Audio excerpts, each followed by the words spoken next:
സിംഹാസനത്തെ സമീപിക്കാം. ഉടമ്പടി ജീവിതവുമായി ബന്ധപ്പെട്ട പ്രധാനപ്പെട്ട ഒരു വെളിപാട് വചനമാണിത്.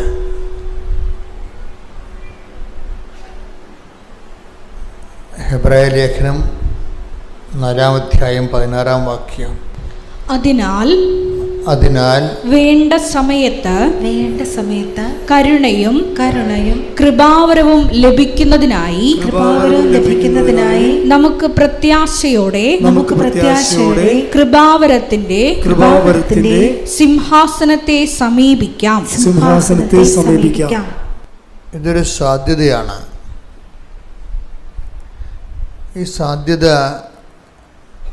ആദ്യം പരീക്ഷിച്ചത് പരിശുദ്ധ അമ്മയാണ്. എന്താണ് സാധ്യത? വേണ്ട സമയത്ത്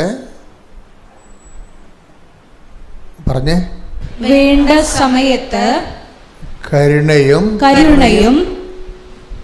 കൃപാവരവും ലഭിക്കുന്നതിനായി നമുക്ക് കൃപാവരത്തിന്റെ സിംഹാസനത്തെ സമീപിക്കാം.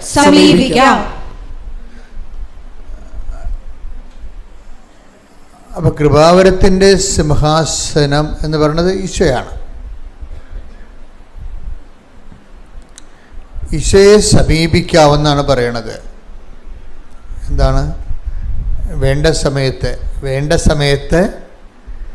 എന്തൊക്കെയാണ് നമുക്ക് ലഭിക്കേണ്ടത്? കരുണയും കൃപാവരവും. കരുണ എന്ന് പറയുമ്പോൾ 2-3-4 അർത്ഥങ്ങൾ അതിനകത്തുണ്ട് കരുണയ്ക്ക്. ഒന്ന്, നമ്മൾ ജസ്റ്റിഫൈ ചെയ്യപ്പെടുന്നത് ദൈവത്തിൻ്റെ കരുണ കൊണ്ടാണ്. ജസ്റ്റിഫിക്കേഷൻ നിങ്ങൾക്ക് എന്തുമാത്രം മനസ്സിലാവുമെന്നറിയത്തില്ല.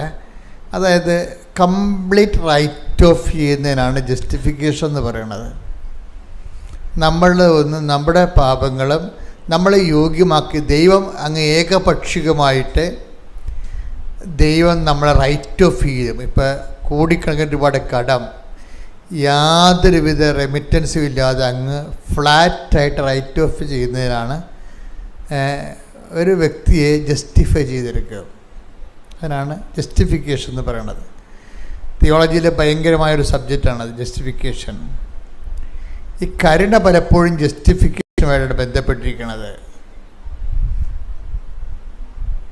അപ്പം ചില സമയത്ത് നമ്മളുടെ പഴയ ഫയലെല്ലാം പരിശോധിച്ചാൽ ഈ ജന്മത്ത് നമുക്ക് ദൈവം ഒരു അനുഗ്രഹം കിട്ടാനുള്ള സാധ്യത ഉണ്ടാകത്തില്ല. മനസ്സിലായില്ലേ? നമ്മുടെ പഴയ ഫയലൊക്കെ പരിശോധിച്ചാലേ ഈ ജന്മത്ത് ഒരു ഫേവർ കിട്ടാനുള്ള യാതൊരു സാധ്യത ഉണ്ടാകത്തില്ല. ഇവിടെ ദൈവത്തിൻ്റെ കരുണ വെച്ചിരിക്കുന്ന ഒരു പൊസിഷനാണ് ജസ്റ്റിഫിക്കേഷൻ.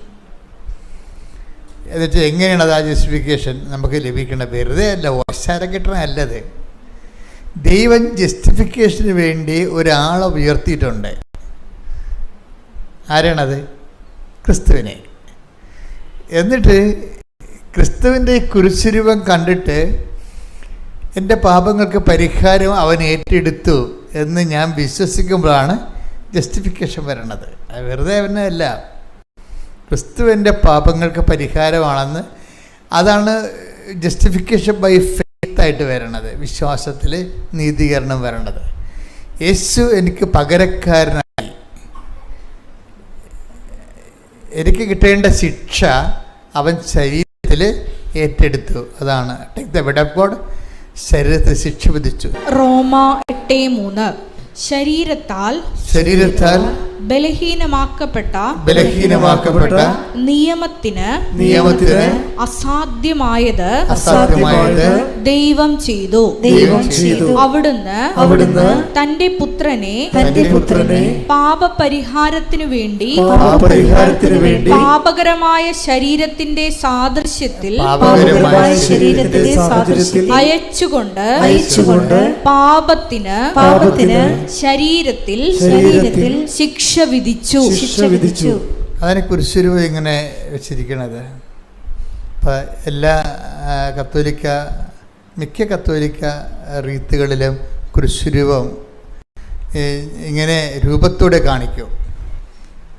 ഋഷിമാരൊക്കെ പ്രാർത്ഥിച്ചില്ലേ, തമസോമ ജ്യോതിർഗമയ, ഇരുട്ടിൽ നിന്ന് ഞങ്ങളെ പ്രകാശത്തിലേക്ക് നയിക്കണമേ.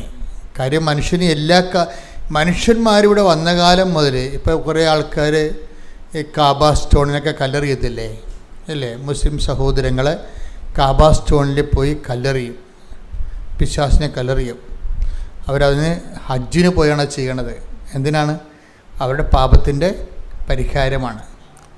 പോകുന്നവരും ഇരുമുടി കെട്ടിമുട്ടി പോകുന്നവരും പാപത്തിൻ്റെ പരിഹാരത്തിന് വേണ്ടിയാണ് പോണത്. അപ്പോൾ ഈ മനുഷ്യന്മാർ ഏത് മതത്തിൽപ്പെട്ടായാലും പാപം തന്നെയാണ്, അതിന് മാറ്റമൊന്നുമില്ല. ഏത് മതത്തിൽപ്പെട്ടതായാലും ഈ നൂറ്റാണ്ടുകളിലൂടെ സഹസ്രാബ്ദങ്ങളിലൂടെ എല്ലാം വരുമ്പോഴും ഇതൊരു ഇരുട്ടാണ്. ഇതിനെ ആര് എനിക്ക് മോചനം നൽകും, ആരെനിക്ക് മോചനം നൽകുമെന്നും മനുഷ്യൻ്റെ അന്വേഷണമാണ് മതങ്ങളുടെ ആവിർഭാവത്തിന് കാരണം. ആര് എൻ്റെ ഇരുട്ടിൽ നിന്ന്, ഈ പാപത്തിൻ്റെ ഇരുട്ടിൽ നിന്ന് എനിക്ക് രക്ഷ നൽകും എന്നുള്ളത് എൻ്റെ അന്വേഷണത്തിൻ്റെ ഭാഗമായിട്ടാണ്. അതുകൊണ്ടാണ് ഈ ഹെബ്രായർ 1:1 പറയണില്ലേ, വായിച്ച ഹെബ്രായർ 1:1. പൂർവകാലങ്ങളിൽ പ്രവാചകന്മാർ വഴി വിവിധ ഘട്ടങ്ങളിലും വിവിധ രീതികളിലും ദൈവം നമ്മുടെ പിതാക്കന്മാരോട് സംസാരിച്ചിട്ടുണ്ട്. എന്നാൽ ഈ അവസാന നാളുകളിൽ തന്റെ പുത്രൻ വഴി അവിടുന്ന് നമ്മോട് സംസാരിച്ചിരിക്കുന്നു. അപ്പൊ ആരെനിക്ക് മോചനം നൽകും? ഈ ഇരുട്ടിൽ നിന്ന്, പാപത്തിൻ്റെ ഈ ഇരുട്ടിൽ നിന്ന് ആര് മോചനം നൽകും എന്ന് മനുഷ്യരാശി ഉണ്ടായ കാലം മുതലുള്ള ഒരു ഭാരപ്പെടുത്തലാണ്. ഈ ഭാരത്തിന് ആര് രക്ഷിക്കും? അതുകൊണ്ടാണ് ഹെബ്രായർ 1:1 പറയണത് എന്താണ്? പൂർവ്വകാലങ്ങളിൽ പ്രവാചകന്മാർ മുഖേന ദൈവം നമ്മുടെ പിതാക്കന്മാരോട് പല ഘട്ടങ്ങളിലും പല വ്യക്തികളിലൂടെയും സംസാരിച്ചിട്ടുണ്ട്. എന്തിനാണ്? ഈ പാപത്തിന് പരിഹാരം ചെയ്യുന്ന പോംവഴികൾ ആരാഞ്ഞിട്ടുണ്ട്. എന്നാൽ പിന്നെന്താ പറഞ്ഞ വായിച്ച്? എന്നാൽ ഈ അവസാന നാളുകളിൽ തന്റെ പുത്രൻ വഴി അവിടുന്ന് നമ്മോട് സംസാരിച്ചിരിക്കുന്നു. എപ്പോഴും നമ്മൾ ക്രിസ്തുവിലേക്ക് വരുമ്പോൾ ഈ ഫുള്ളായിട്ടുള്ള റിസൾട്ട് കിട്ടണമെങ്കിലേ, ഇപ്പം ചില ബാറ്ററി ഇല്ലേ, അത് ചില ടോർച്ചൊക്കെ പണ്ടുണ്ടായിരുന്നു, ഇപ്പം ഒന്നുമില്ല. എവറഡിയുടെ ഒരു ടോർച്ചൊക്കെ ഇല്ലായിരുന്നു പണ്ട്. അപ്പോൾ അവർ എവറഡിയുടെ ടോർച്ച് ഇതിൻ്റെ പരസ്യം എന്താണ്? Four best result use Eveready battery. അവിടെ ഞാൻ ഇപ്പോൾ ഓർക്കുന്നുണ്ട്, ഞാൻ കുഞ്ഞുനാളിൽ കേട്ട പരസ്യമാണ്. അത് ഈ ടോർച്ചിന് റിസൾട്ട് വരണമെന്നുണ്ടെങ്കിൽ നിങ്ങൾ തോഷിബ എന്നൊക്കെ തോഷിബയൊക്കെയാണ് ഉണ്ടായിരുന്നത്. തോഷിബ ബാറ്ററി ഉപയോഗിച്ചാൽ പറ്റത്തില്ല, ഇതിന് എവറിയുടെ ബാറ്ററി തന്നെ ഉപയോഗിക്കണമെന്ന് പറഞ്ഞിരിക്കണം. ഈ ക്രിസ്തുവിൻ്റെ ബെസ്റ്റ് റിസൾട്ട് നിങ്ങളീ പറഞ്ഞ ILTS വസ്തു വിൽപ്പനയൊന്നുമല്ല, അതൊക്കെ ക്രിസ്തു ഇല്ലെങ്കിൽ നമുക്ക് കിട്ടുന്നതാണ്. അതിൻ്റെ കൂടെ നൽകുന്ന, എപ്പോഴും ഞാൻ പറയും, അതിൻ്റെ കൂടെ നൽകുന്ന ഉൽപ്പന്നങ്ങളാണ്. ക്രിസ്തുവിൻ്റെ ബെസ്റ്റ് റിസൾട്ട് കിട്ടണമെങ്കിൽ എന്ത് കിട്ടണമെന്നറിയാമോ? പാപത്തിന് പരിഹാരമായിട്ട് അവൻ ചെയ്തു എന്ന് നമ്മൾ വിശ്വസിക്കണം. എനിക്ക് കിട്ടേണ്ട ശിക്ഷ അവൻ വാങ്ങിച്ചു, എനിക്ക് പകരക്കാരനായി അവനത് റീഫണ്ട് ചെയ്തിരിക്കുന്നു. എനിക്ക് വേണ്ടി പരപിതാവിൻ്റെ തിരുസന്നിധിയിൽ അവൻ പരിഹാരം ചെയ്തു. അപ്പം ഞാൻ സ്വതന്ത്രനായി. അതാണ് ക്രിസ്തു പുത്രൻ നിങ്ങളെ സ്വതന്ത്രരാക്കിയാൽ നിങ്ങൾ യഥാർത്ഥ take the bread of God. ശ്രുതിക്കട്ടെ ഹല്ലേലൂയ. യോഹന്നാൻ 8:36. അതുകൊണ്ട് പുത്രൻ നിങ്ങളെ സ്വതന്ത്രരാക്കിയാൽ നിങ്ങൾ യഥാർത്ഥത്തിൽ സ്വതന്ത്രരാകും. അപ്പൊ ഒന്നിനു പറഞ്ഞേ, പുത്രൻ നിങ്ങളെ സ്വതന്ത്രരാക്കിയാൽ നിങ്ങൾ യഥാർത്ഥത്തിൽ സ്വതന്ത്രരാകും. ഈ സ്വാതന്ത്ര്യത്തെ തന്നെ ഈ ബൈബിളിൻ്റെ ഒരു പ്രശ്നം എന്ന് പറയണത്, ബൈബിള് സത്യവേദ പുസ്തകമാണ്. അത് സത്യമേ ഈ സംഭവം പറയത്തുള്ളൂ. സ്വാതന്ത്ര്യം എന്ന് പറഞ്ഞാൽ പറയും ആൾക്കാർ, ബൈബിൾ പറയും ഡ്യൂപ്ലിക്കേറ്റ് ഉണ്ടാകും കേട്ടാന്ന് പറയും. സ്വാതന്ത്ര്യത്തിനും ഇപ്പം മൗണ്ട് ബാറ്റൻ പ്രഭു 1947 ആഗസ്റ്റ് 15 രാത്രി നമുക്ക് എഴുതി തന്നിട്ടുള്ള ഒരു സ്വാതന്ത്ര്യമുണ്ട്. അതെന്താണ്? രാഷ്ട്രീയ സ്വാതന്ത്ര്യം നമ്മൾ പറയും, പക്ഷേ ബൈബിൾ പറയും അത് ഡ്യൂപ്ലിക്കേറ്റാണ്. എന്താ കാര്യം? ആ സ്വാതന്ത്ര്യം സംരക്ഷിക്കാൻ വേണ്ടി നമ്മൾക്ക് എത്രയാണ് 8 ലക്ഷം പട്ടാളക്കാരെ വെച്ചിരിക്കുകയും അതുങ്ങൾ അതിർത്തിയിൽ റാഫേലും അതുപോലെ തന്നെ എന്തെല്ലാം യുദ്ധവിമാനങ്ങളും 6 വിമാനവാഹക കപ്പൽ കടലിൽ നമ്മുടെ 120 യുദ്ധവിമാനങ്ങളെയും പേറിക്കൊണ്ട് കടലിൽ കിടക്കുകയാണ്. എന്തിനാണ്? ഈ മൗണ്ട് ബാറ്റൻ എഴുതി തന്നിരിക്കുന്ന സ്വാതന്ത്ര്യം സംരക്ഷിക്കുക. അതാണ് വിഷയം. ഇപ്പോൾ ബൈബിൾ പറയും അതൊക്കെ ഡ്യൂപ്ലിക്കേറ്റ് സ്വാതന്ത്ര്യങ്ങളാണ്. മനസ്സിലായ? അപ്പോൾ അത് കണ്ണ് വെട്ടിക്കഴിഞ്ഞാൽ അവർ വന്ന് നമ്മുടെ ജീവനും ഞൊട്ടിക്കൊണ്ട് പോകും. അപ്പോൾ അതിനൊക്കെ ഇതുപോലുള്ള ഭയങ്കര വിജിലൻസ് വേണ്ടി വരും എന്ന് പറയും. അതുകൊണ്ടാണ് ബൈബിൾ പറയുന്നത് യഥാർത്ഥ സ്വാതന്ത്ര്യമുണ്ട്, പിന്നെ യഥാർത്ഥമല്ലാത്ത ടെമ്പററായിട്ടുള്ള സ്വാതന്ത്ര്യങ്ങളുമുണ്ട്. ടെമ്പററായിട്ടുള്ള ഭൗതിക സ്വാതന്ത്ര്യങ്ങൾക്ക് ഒരു സ്വാതന്ത്ര്യം കിട്ടുമ്പോൾ അതിൻ്റെ ഒരു 10 അടിമത്വം വേറെ കൊണ്ടുവരും. അതിൻ്റെ കൂടെ ഒരു സ്വാതന്ത്ര്യം നമ്മൾ നേടണമെങ്കിൽ അതിൻ്റെ കൂടെ തന്നെ 10 അടിമത്വം അതിൻ്റേതായിട്ടുള്ള ഈ കട്ടും മട്ടും എന്ന് പറഞ്ഞ പോലെ കുറേ സംഭവം നമ്മൾ അനുഭവിക്കേണ്ടി വരും. ഞാനൊക്കെ പഠിക്കണ കാലത്ത് ഇപ്പം ഇങ്ങനെ ഈ മേശ ഡെസ്കായിട്ട് നോക്കി കഴിഞ്ഞാൽ ഉണ്ടല്ലോ, പേന ഉപയോഗിക്കാൻ തുടങ്ങിയത് 5ാം ക്ലാസ്സിനെ വെച്ച് 5 ക്ലാസ്സിൽ പേന ഉപയോഗിക്കാൻ തുടങ്ങിയത്. അപ്പോൾ പേന ഉപയോഗിക്കാൻ കഴിയുമ്പോൾ ഈ അന്ന് ഡെസ്ക് നോക്കിയാൽ മനസ്സിലാകും നിറച്ച് മഷിയായിരിക്കും. എന്താ കാര്യം? ഈ പില്ലറിൻ്റെ പേന കൊണ്ട് നിറപ്പിച്ചിട്ട് ഇത് കണക്ക് എഴുതിക്കൊണ്ടിരിക്കുന്ന സമയത്ത് തെളിയ സംഭവം. പിന്നെ എന്ത് ചെയ്യും? ഉടനെ കുടയാണ് ഇവിടെ കൊടുന്നത്, താഴെയും കുടയും ഡെസ്കേലും കുടയും. ഇപ്പം ഡെസ്കെല്ലാം വൃത്തിയാണ്. എന്താ കാര്യം? ആ നിബ്ബ് പേനയുടെ കാലം കഴിഞ്ഞു. അന്ന് അതേ ഉണ്ടായിരുന്നുള്ളൂ, അത് നമ്മൾ യൂസ് ചെയ്തു. പിന്നീടാണ് ബാൾ പെൻ വന്നത്. ഇപ്പം പുടച്ചൊന്നുമില്ല. അപ്പോൾ ഇങ്ങനെ ഓരോരോ കാലത്ത് ഓരോരോ സംഭവങ്ങൾ വരും. അപ്പം സ്യൂട്ടബിൾ ആയതുകൊണ്ട് നമ്മൾ അപ്പം ഉപയോഗിക്കുന്നു. മനുഷ്യരാശി വീണ്ടും നന്മയ്ക്ക് പുതിയതിന് വേണ്ടിയും കുറച്ചുകൂടി ഫലപ്രദമായതിനു വേണ്ടി മുന്നോട്ട് പോയിക്കൊണ്ടിരിക്കുന്നു. ഇങ്ങനെ ഒരു കൊണ്ടുപോക്കിലെ സ്വാഭാവികമായിട്ട് വെച്ച് മാറൽ ഇങ്ങനെ കാലത്തിലൂടെ ഇങ്ങനെ വെച്ച് മാറൽ നടന്നുകൊണ്ടിരിക്കും. വെച്ച് മാറാൻ പറ്റാത്ത ഒരു സംഭവം എന്താണ്? ക്രിസ്തു മാത്രമാണ്. കൈയടിച്ച് ശ്രുതിക്കട്ടെ. ഹല്ലേലൂയ ഹല്ലേലൂയ ഹല്ലേലൂയ ഹല്ലേലൂയ.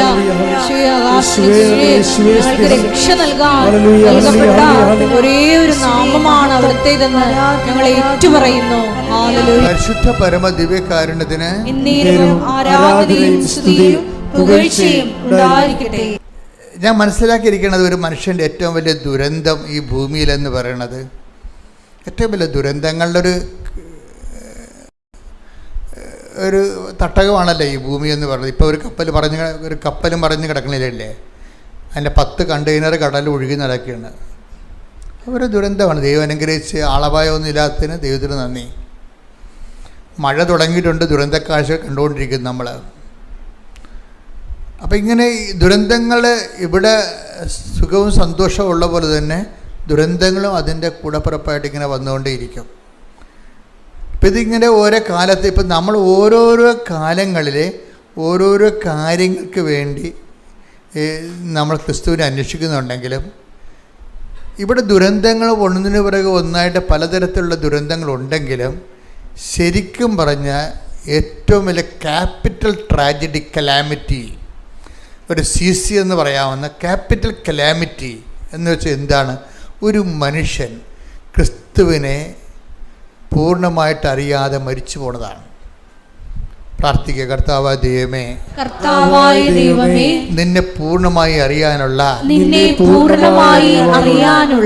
എൻ്റെ ആഗ്രഹത്തെയും എൻ്റെ അവകാശത്തെയും നീ ആത്മജ്ഞാനം നൽകിക്കൊണ്ട് അഭിഷേകം നൽകണമേ. ശ്രുതിക്കട്ടെ. ഹല്ലേലൂയ. മഹത്വം മഹത്വം, ആരാധന ആരാധന. ദൈവപിതാവേ നന്ദി, ദൈവപിതാവേ മഹത്വം, ദൈവപിതാവേ ആരാധന. ഹല്ലേലൂയ ഹല്ലേലൂയ ഹല്ലേലൂയ. ദൈവശികൊണ്ട് യേശുവേ ആരാധന ആരാധന ആരാധന യേശുവേ ആരാധന. പരിശുദ്ധ പരമദിവ്യകാരുണ്യത്തിന് എന്നേരവും ആരാധനയും സ്തുതിയും പുകഴ്ചയും ഉണ്ടായിരിക്കട്ടെ. പരിശുദ്ധാത്മാ പറയണത് വെച്ചാൽ നിങ്ങളെ ക്രിസ്തുവിൽ നിന്ന് ദൈവം ഉദ്ദേശിക്കുന്നത് നിങ്ങൾ ഉദ്ദേശിക്കണമെന്നാണ് പറയണത്. മനസ്സിലായ? ക്രിസ്തുവിൽ നിന്ന് ക്രിസ്തുവിനെ കൊണ്ട് ദൈവം ഉദ്ദേശിക്കുന്നത് നിങ്ങൾ ഉദ്ദേശിക്കണമെന്നാണ്. എന്താ കാര്യം? ഒരു മനുഷ്യൻ്റെ ആത്മരക്ഷയും അതിൻ്റെ വളർച്ചയും. ഇതിനു വേണ്ടിയാണ് നിങ്ങൾ ക്രിസ്തുവിനെ ആസ്പദം വെക്കണമെങ്കിൽ നമ്മൾ ഇന്ന് പറയുന്ന പല കാര്യങ്ങളും എന്താണ്, നമ്മൾ വിചാരിക്കുന്നതിന് മുമ്പ് തന്നെ ഈ വിഷയത്തിൽ നമ്മൾ തീരുമാനം ഉണ്ടാകും. ഞാൻ എപ്പോഴും അമ്മയുടെ കൂടെ നടക്കുന്ന ഒരാളാണ്. ചിന്തിച്ചും ആലോചിച്ചും പറഞ്ഞും അമ്മയോട് സംസാരിച്ചും ഒക്കെ ഞാൻ എപ്പോഴും അമ്മയോട് ചോദിച്ചിരിക്കുന്ന കാര്യങ്ങളെല്ലാം ഈ എൻ്റെ മനസ്സിൽ എപ്പോഴും പരിശുദ്ധ തോന്നിയിരിക്കുന്നത് ഈ ക്രിസ്തു രഹസ്യങ്ങളുടെ ഒരു കുറേ താക്കോൽ അമ്മയുടെ കയ്യിലുണ്ടെന്നുള്ളതാണ്. ക്രിസ്തു രഹസ്യങ്ങളുടെ മറിയത്തെ ഏറ്റവും നല്ല രൂപമെന്ന് പറയുന്നത് ഒരു കൂട്ടം താക്കോൽ പിടിച്ച് നിൽക്കുന്ന ഒരു ലേഡിയുടെ രൂപമാണ്. എന്താ കാര്യം? ക്രിസ്തുവിൻ്റെ രഹസ്യങ്ങളെ വെളിപ്പെടുത്താൻ പറ്റിയ ദൈവം കൊടുത്ത കുറേ താക്കോലുകളുണ്ട് മറിയത്തിൻ്റെ കയ്യിൽ. മറിയമാണ് ഇതിനൊക്കെ എല്ലാം ബെസ്റ്റ്. ഇപ്പം ഞാൻ നിങ്ങളോട് പറഞ്ഞ വചനം ഞാൻ നേരത്തെ പറഞ്ഞില്ലേ, വേണ്ട സമയത്ത് അതെനിക്കിപ്പം കിട്ടിയതായിരുന്നു. ഞാൻ ഇങ്ങോട്ട് പോരാൻ നേരത്ത് കിട്ടിയ വേണ്ട സമയത്ത്. ഹെബ്രായർ 4:16 എന്നൊരു വായിച്ച്. ഹെബ്രായർ 4:16. അതിനാൽ വേണ്ട സമയത്ത് കരുണയും കൃപാവരവും ലഭിക്കുന്നതിനായി നമുക്ക് പ്രത്യാശയോടെ കൃപാവരത്തിന്റെ സിംഹാസനത്തെ സമീപിക്കാം. അപ്പോൾ ഈ വേണ്ട സമയത്ത് ഉതകാൻ വേണ്ടി ഇപ്പം കാര്യങ്ങളൊക്കെ ശരിയാണ്, പക്ഷെ വേണ്ട സമയത്ത് ഉതകത്തില്ലെന്ന് പറയത്തില്ലേ? ചില ആൾക്കാരെ കുറിച്ചുള്ള കമൻ്റ് അതാണ്. ആൾ കൊള്ളാം, ആൾ കഴിവുള്ളവനാണ്, പക്ഷെ വേണ്ട സമയത്ത് ഉതകത്തില്ല. അതാ മനുഷ്യരാശിൻ്റെ നമുക്ക് എല്ലാവരുമൊക്കെ ഉണ്ടാകും, നമുക്കും ആസ്തി പദ്ധതിയൊക്കെ ഉണ്ടാകും, പക്ഷെ വേണ്ട സമയത്ത് നമുക്ക് ഉതകത്തില്ല. ഇത് ഒരു ജീവിതത്തിൻ്റെ ഒരു പ്രശ്നമാണ്. വേണ്ട സമയത്ത് എല്ലാവരും ഉണ്ട്, പക്ഷെ വേണ്ട സമയത്ത് ഉതകത്തില്ല. അതുകൊണ്ടാണ് മനുഷ്യൻ പറയണത് അകലത്തെ ബന്ധുവിനേക്കാൾ നല്ലതാണ് അയലത്തെ ശത്രു. അത് വേണ്ട സമയത്ത് ഉതകണം അവനായിരിക്കും, ബന്ധുവൊക്കെ ആയിരിക്കും, പക്ഷേ വേണ്ട സമയത്ത് വേണ്ട സമയത്ത് എന്ന് പറയണത് ആണ്. ഉതകണമെങ്കിൽ വേണ്ട സമയത്ത് തന്നെ ഉതകണം, അത് കഴിഞ്ഞിട്ട് ഉതകിയിട്ട് കാര്യമില്ല. ഇപ്പം ഒരു ചേട്ടൻ ഒരു ദിവസം എന്നോട് പറഞ്ഞേ, എൻ്റെ അച്ഛാ, ഇതിനിപ്പം നമ്മുടെ മെഡിക്കൽ സ്റ്റോറിൽ ഒക്കെ വളരെ വില കുറവാണ് ഈ മരുന്നിന്. പക്ഷേ എൻ്റെ അമ്മയ്ക്ക് ഈ രോഗം വന്നപ്പോഴേ ഈ മരുന്ന് ജർമ്മനിയിലേ ഉണ്ടായിരുന്നുള്ളൂ. അത് ഞങ്ങൾ വരുത്തിച്ചിട്ട് ബോംബെയിൽ എത്തിയായിരുന്നു, അപ്പോൾ അമ്മ മരിച്ചു പോയെന്ന്. വേണ്ട സമയത്ത് ആ മരുന്നുണ്ട്, അവരെത്തിച്ചതാണ്. ഇന്ന് ഈ ചന്തയിൽ ഇങ്ങനെ ഏത് ഇവിടെ ചെന്ന് ചോദിച്ചാലും കിട്ടണ മരുന്ന് ഒരു കാലത്ത് അന്ന് അയാൾ കരയണ സങ്കടപ്പെട്ട് പറഞ്ഞാണ്, ഈ മരുന്ന് ഇന്നത്തെ പോലെ അവസാനം ഉണ്ടായെങ്കിൽ എൻ്റെ അമ്മ ഇന്നും ഉണ്ടായനാണ്. എൻ്റെ കാര്യത്തിൽ വേണ്ട സമയത്ത് അത് ഉതകില്ലെന്ന് അയാൾ പറയണത്. അപ്പോൾ എന്തുകൊണ്ട് ഇല്ല എന്നല്ല പ്രശ്നം, വേണ്ട സമയത്ത് ഉതകുകയാണ്. അപ്പോഴീ വേണ്ട സമയത്ത് നമുക്ക് ഉതകാൻ വേണ്ടിയാണ് ദൈവം എന്താണ് ക്രിസ്തുവിനെ അയച്ചിരിക്കുന്നത്.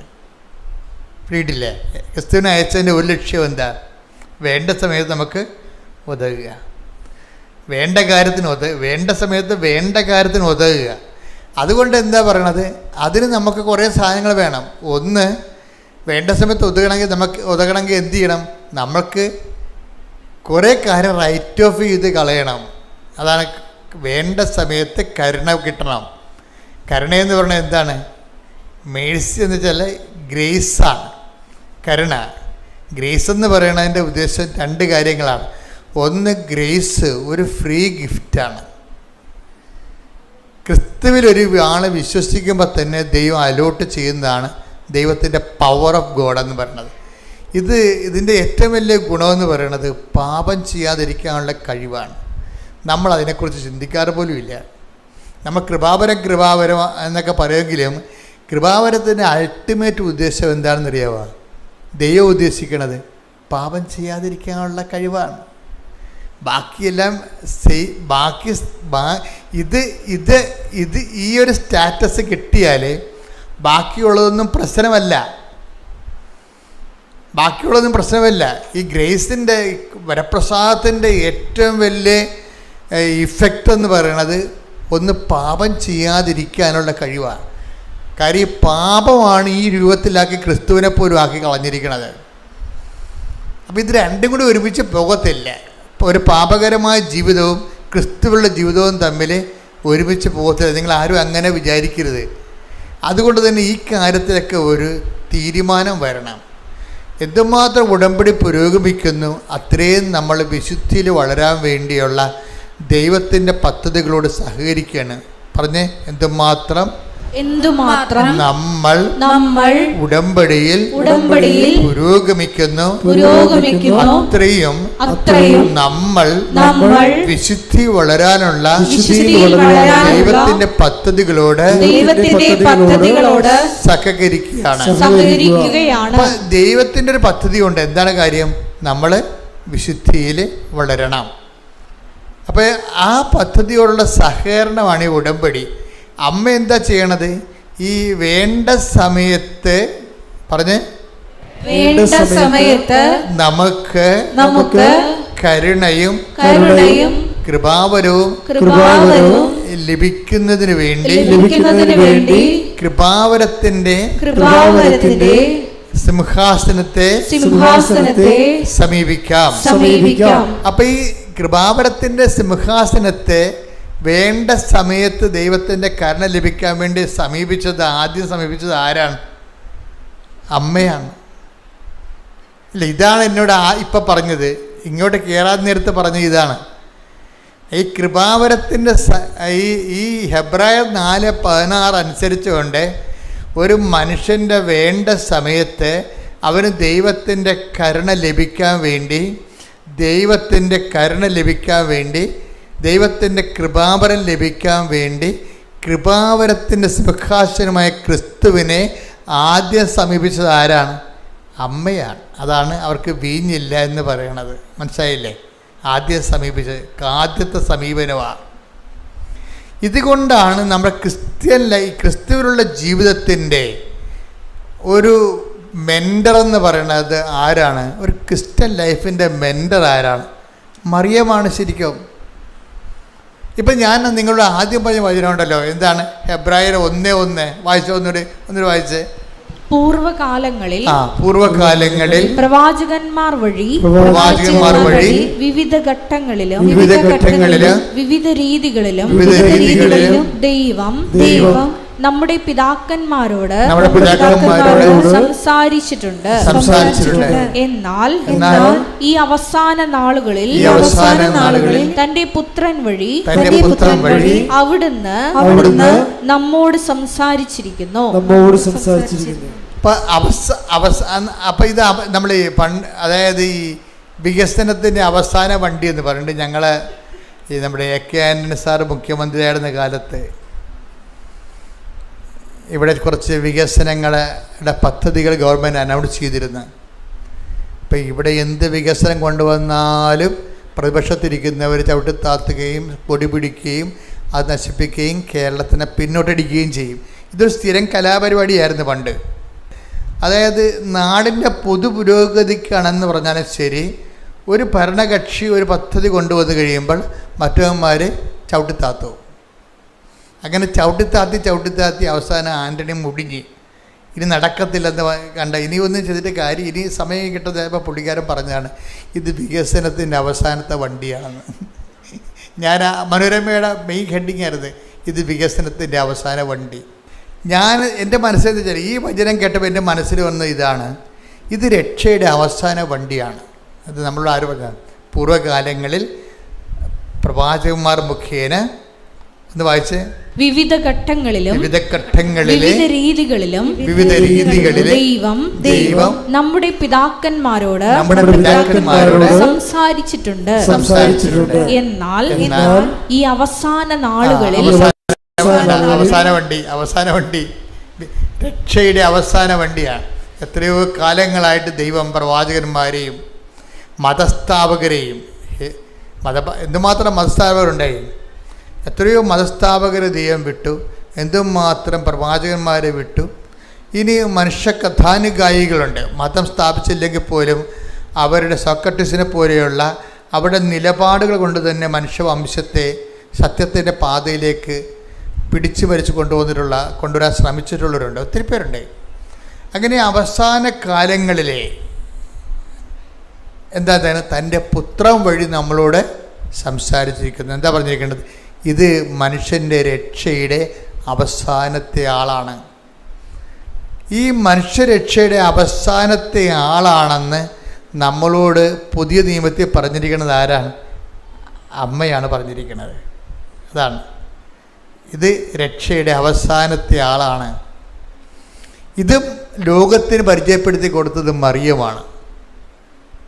ഇതുകൊണ്ടാണ് ഏറ്റവും ബെസ്റ്റ് ക്രിസ്ത്യൻ മെൻറ്റർ, അതായത് ഒരു ക്രിസ്ത്യൻ ഒരു വിശ്വാസ ജീവിതത്തിന് നമ്മളെ സഹായിക്കുന്ന ഫസ്റ്റ് മെൻറ്റർ എന്ന് പറയുന്നത് മറിയമാണ്.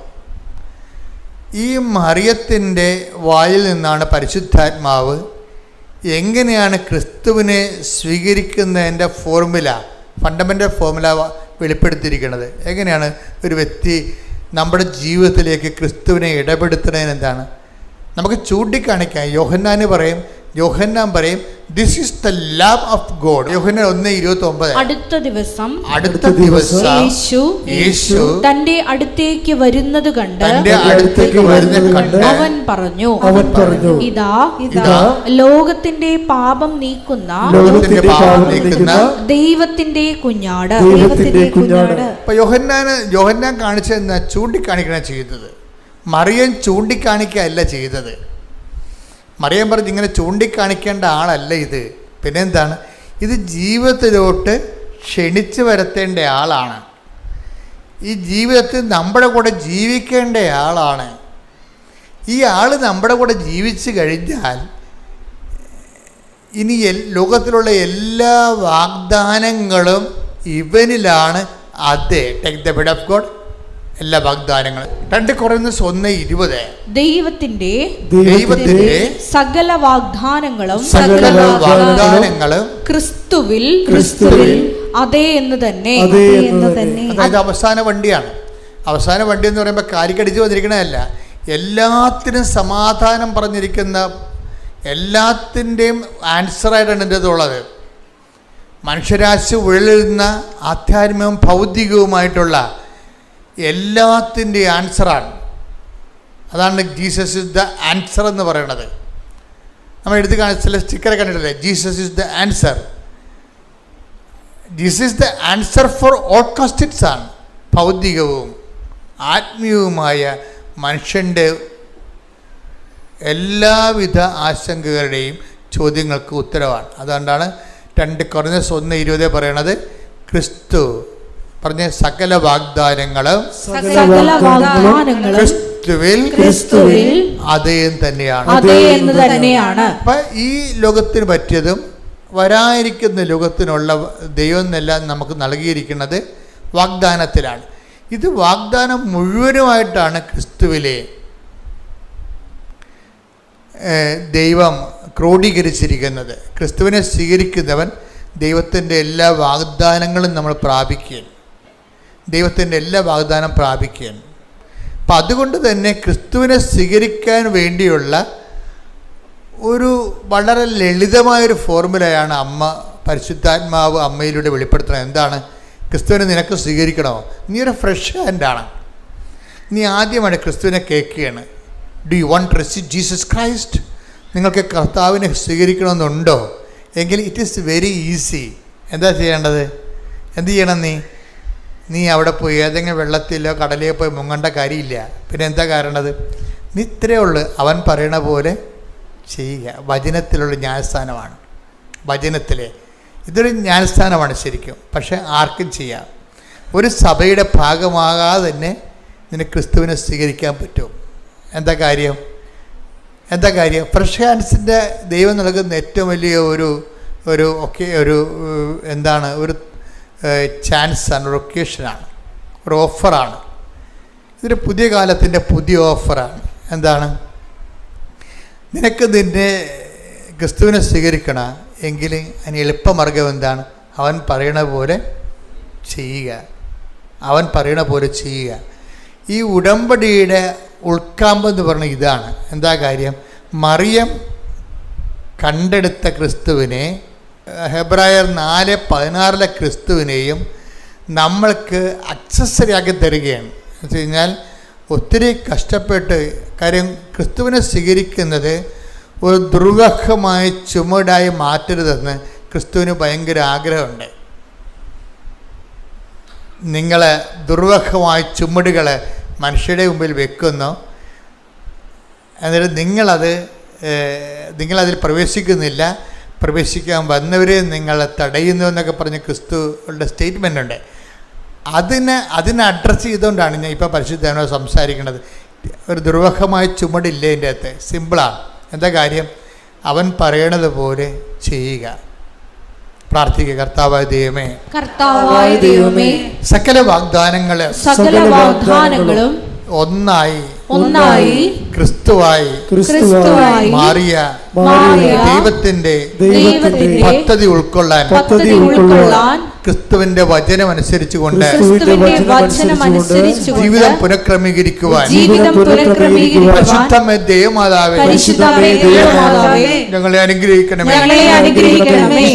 വാഗ്ദാനങ്ങൾക്ക് ഞങ്ങളെ യോഗ്യരാകുവാൻ സർവേശ്വരന്റെ പരിശുദ്ധ ദൈവമാതാവേ ഞങ്ങൾക്ക് വേണ്ടി അപേക്ഷിക്കണമേ. ശ്രദ്ധിക്കട്ടെ.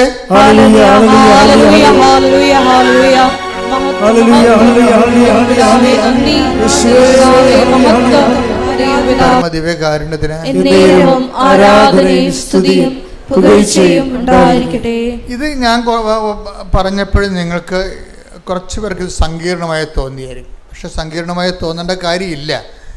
ഞാൻ വളരെ ലളിതമായിട്ടാണ് സംസാരിച്ചത്. ഈ വിഷയം ഭയങ്കര ടോപ്പായിട്ടുള്ള കോംപ്ലിക്കേറ്റഡ് ആയിട്ടുള്ള സബ്ജക്റ്റ് ആണെങ്കിലും ഞാൻ നിങ്ങളോട് സംസാരിച്ചത് എന്താണ്? അവൻ പറയണ പോലെ get Jesus and get saved. Receive Jesus and get saved. യേശുവിനെ സ്വീകരിക്കുക, നിത്യരക്ഷ പ്രാപിക്കുക. അതിനെന്ത് ചെയ്യണം? അവൻ പറഞ്ഞതുപോലെ ചെയ്യും. ഇത്ര ഞാൻ പറഞ്ഞതേ. ഓക്കെ അല്ലേ? ഈ ദിവസങ്ങളിൽ നമ്മുടെ കുട്ടികളുടെ കുറച്ച് സാക്ഷ്യം ഉണ്ടായിരുന്നു. വളരെ നിഷ്കളങ്കമായ സാക്ഷ്യം. ഞാൻ സാധാരണ കുട്ടികളുടെ സാക്ഷ്യം എടുക്കാറില്ല. കാര്യം അവരെ പലപ്പോഴും മുതിർന്നവരെ പോലെയും ഉടമ്പടിയുടെ മെക്കാനിസമൊക്കെ മനസ്സിലാക്കിയിട്ട് ആക്ടിവേറ്റ് ചെയ്യുന്നവരല്ല. അവർ തിരികെത്തിച്ച് പ്രാർത്ഥിച്ച് അങ്ങനെ ഓരോ കാര്യങ്ങൾ ചെയ്ത് ആ പഴയ പ്രാർത്ഥനയുടെ ആ ഒരു മേഖലയിൽ തന്നെ ജീവിക്കുന്ന ആൾക്കാരാണ്. അല്ലാതെ അവൻ പറയണ പോലെ ചെയ്ത് ആ ഫോർമുല ഉപയോഗിച്ച് ടൈം ഷോർട്ടനിങ് നടത്തുക, ലൈറ്റ് വെയിറ്റിംഗ് ഉണ്ടാക്കുക, നോട്ട് ബൈ മീറ്റർ വർക്ക് ചെയ്യുക, അങ്ങനെയൊക്കെ ചിന്തിച്ച് ആലോചിച്ചല്ല ഇവർ ഉടമ്പടിയിൽ ഇൻവെസ്റ്റ് ചെയ്യണത്. ഒരു സാധാരണ കാഷ്വലായിട്ട് ആർക്കും ഇൻവെസ്റ്റ് ചെയ്യാൻ പറ്റുന്ന രീതിയിലാണ് ഈ 18 വയസ്സുകാരും. അപ്പോൾ അവരുടെ സാക്ഷ്യങ്ങൾ ഞാൻ അങ്ങനെ കാര്യമായിട്ട് എടുക്കത്തില്ല. അപ്പോൾ ഇപ്പോഴേ ഈ പരീക്ഷക്കാലമായതുകൊണ്ടാണ് ഈ ടൈമിൽ കുറച്ച് പരീക്ഷ സാക്ഷ്യങ്ങളുണ്ട്. അപ്പോൾ ഈ ഒരു സാക്ഷ്യം എന്ന് പറയണത് ഒരു 10-18 പിള്ളേർ ഒരുമിച്ച് ഒരു സാക്ഷ്യം പറഞ്ഞൊരു ദിവസം, ഒരേ പ്രായത്തിലുള്ള, അവർ BSc നേഴ്സിംഗ് സ്റ്റുഡൻസാണ്. BSc നേഴ്സിംഗ് സ്റ്റുഡൻസിൻ്റെ ആന്ധ്രയിൽ നഴ്സിംഗ് കോളേജിൽ പഠിക്കുന്ന കുട്ടികളാണ്. അപ്പോൾ അവരെ സാക്ഷ്യം അവതരിപ്പിക്കുന്ന രീതികൾ നിങ്ങൾ കണ്ടു കാണാം. ആ സാക്ഷ്യം കേട്ടത് കൈപൊക്കിക്ക് ഉണ്ട്. Super, thank you. 4% ആൾക്കാർ സാക്ഷ്യം കേട്ട് ആ സാക്ഷ്യത്തിൻ്റെ ഘടകങ്ങൾ നോക്കണം എന്നുള്ളതായിരിക്കും. ഇപ്പോൾ സാക്ഷ്യം ശരിക്കും പറഞ്ഞാൽ ആന്ധ്രയിലെ കുട്ടികൾ അവർ പറയുന്ന ഒന്നാമത്തെ കാര്യം, ഞങ്ങൾ അവരുടെ പരാതി നോട്ട് ബൈ മെരിറ്റ് അവർ പറയണതാണ്. അവരുടെ മെരിറ്റ് എന്ന് വെച്ച് കഴിഞ്ഞാൽ അവർക്ക് മെരിറ്റില്ല. എന്താ കാര്യം? ഒന്ന്, അവരെല്ലാവരും ആവറേജ് സ്റ്റുഡൻസാണ്. അതാണ് അവരുടെ മെരിറ്റ്. യോഗ്യതയില്ല, കരകയറാനുള്ള സാധ്യത വളരെ കമ്മിയാണ്. അതുകൊണ്ടാണ് അവർ പറയുന്നുണ്ടത് ഞങ്ങളെല്ലാം ആവറേജ് സ്റ്റുഡൻസാണെന്ന്. രണ്ടാമത്തത് അവരുടെ ഒരു ഡീമെരിറ്റ്. അതാണ്ട് ഡീമെരിറ്റ്സിൻ്റെത് വരുന്ന കീഴാണ്. കാര്യം നോട്ട് ബൈ മെരിറ്റ് എന്ന് പറയുമ്പോൾ നമ്മളെപ്പോഴും ഡീമെരിറ്റ് പരിശോധിക്കണം. അയോഗ്യത എന്തൊക്കെയാണ്? ഒന്നാമത്തെ എന്താണ് അയോഗ്യത? എന്താണ്? ആവറേജ് സ്റ്റുഡൻസാണ്. രണ്ടാമത്തെ അവരുടെ അയോഗ്യത, അവരെ ഒരു ഇതുപോലെ അവരുടെ കൂട്ടത്തിൽ സീനിയറായിട്ടുള്ള കുറച്ച് ഇൻ്റലക്റ്റായിട്ടുള്ള കുറച്ച് നഴ്സുമാരുണ്ടായിരുന്നു, ചേച്ചിമാർ. അപ്പോൾ ഇവരുടെ ഗതികേട് കാരണം ആ ചേച്ചിമാർ വൈകുന്നേരങ്ങളിൽ സമയം കിട്ടുമ്പോൾ ഇവർക്ക് ക്ലാസ് എടുക്കുമായിരുന്നു, എക്സ്ട്രാ ട്യൂഷൻ എടുക്കുമായിരുന്നു നഴ്സിങ്ങിന്, ഇവരെ കരകയറ്റി കൊണ്ടുവരാൻ വേണ്ടി. ഇവർക്ക് ഭയങ്കര പേടിയായിരുന്നു രക്ഷപ്പെടുക.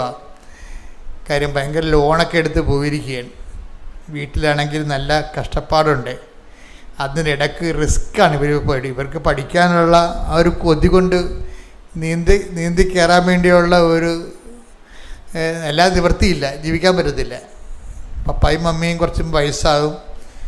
കുടുംബത്തെ മുന്നോട്ട് പോകണമെങ്കിൽ ഞങ്ങളെ എന്തെങ്കിലും പോയി രക്ഷപ്പെടണം. അതുകൊണ്ട് പഠിക്കാതിരിക്കാനും പറ്റത്തില്ല, പഠിക്കാനുള്ള കഴിവുമില്ല, അതിനുള്ള കാശുമില്ല. അപ്പോൾ അങ്ങനെ വന്ന് എങ്കിലും ഇവർ ബാങ്കിൽ നിന്നൊക്കെ പൈസ എടുത്ത്, പക്ഷെ അത് അവർക്ക് തികഞ്ഞില്ല. സാമ്പത്തികമായിട്ട് അവർക്ക് ഡീമെരിറ്റുണ്ട്, തികഞ്ഞില്ല. അതുകൊണ്ട് അവസാനം അവർ പറയുന്നുണ്ട്, ഞങ്ങളുടെ അവസ്ഥ മനസ്സിലാക്കിയിട്ട് ഞങ്ങളുടെ കൂട്ടുകാർ ഞങ്ങളെ വിളിച്ച് ചോദിക്കുന്നുണ്ടായിരുന്നു, നിങ്ങൾക്ക് പരീക്ഷയ്ക്ക് ഫീസിൻ്റെ സമയമായല്ലോ, പൈസ വല്ലതും വേണ്ടി വരുമോ എന്ന്. അതാണ് ഉടമ്പടി എടുക്കുമ്പോൾ ഉണ്ടാകുന്നൊരു ഹെൽപ്പിങ്. അതാണ് ദൈവം മറ്റുള്ളവരെ ഹെൽപ്പ് ചെയ്യും. ഇവർക്ക് പരീക്ഷ ഫീസ് അടക്കാൻ കാശില്ല, പക്ഷെ അവർ ചോദിക്കാതെ തന്നെ മറ്റുള്ളവർ ഇവരോട് പറയുകയാണ്. അപ്പോൾ അതൊരു ഡീമെരിറ്റ്സാണ് ഇതിൻ്റെ അകത്ത്. പണം പഠിക്കാനുള്ള പൈസ ഇല്ലാതെ വരുന്നത്. രണ്ടാമത്തത് എന്താണ്? മാർക്കില്ല. മൂന്നാമത്തത് ഇവരുടെ ഡീമെരിറ്റ്സ് എന്ന് പറയണത്, ഇവരൊരു മെൻറ്ററിനെ പോലെ പഠിപ്പിച്ചുകൊണ്ടിരുന്ന സീനിയേഴ്സുണ്ട്. സീനിയേഴ്സിൻ്റെ ഡ്യൂട്ടി ടൈം മാറിപ്പോയി. ഇവർ ഫ്രീ ആകുമ്പോൾ അവർ ഫ്രീ ആകത്തില്ല, അവർക്ക് ഡ്യൂട്ടി ആവും. അത് പരീക്ഷയുടെ സമയം വന്നപ്പോഴാണ് ഇങ്ങനെ വന്ന ഒരു പ്രശ്നം വന്നത്.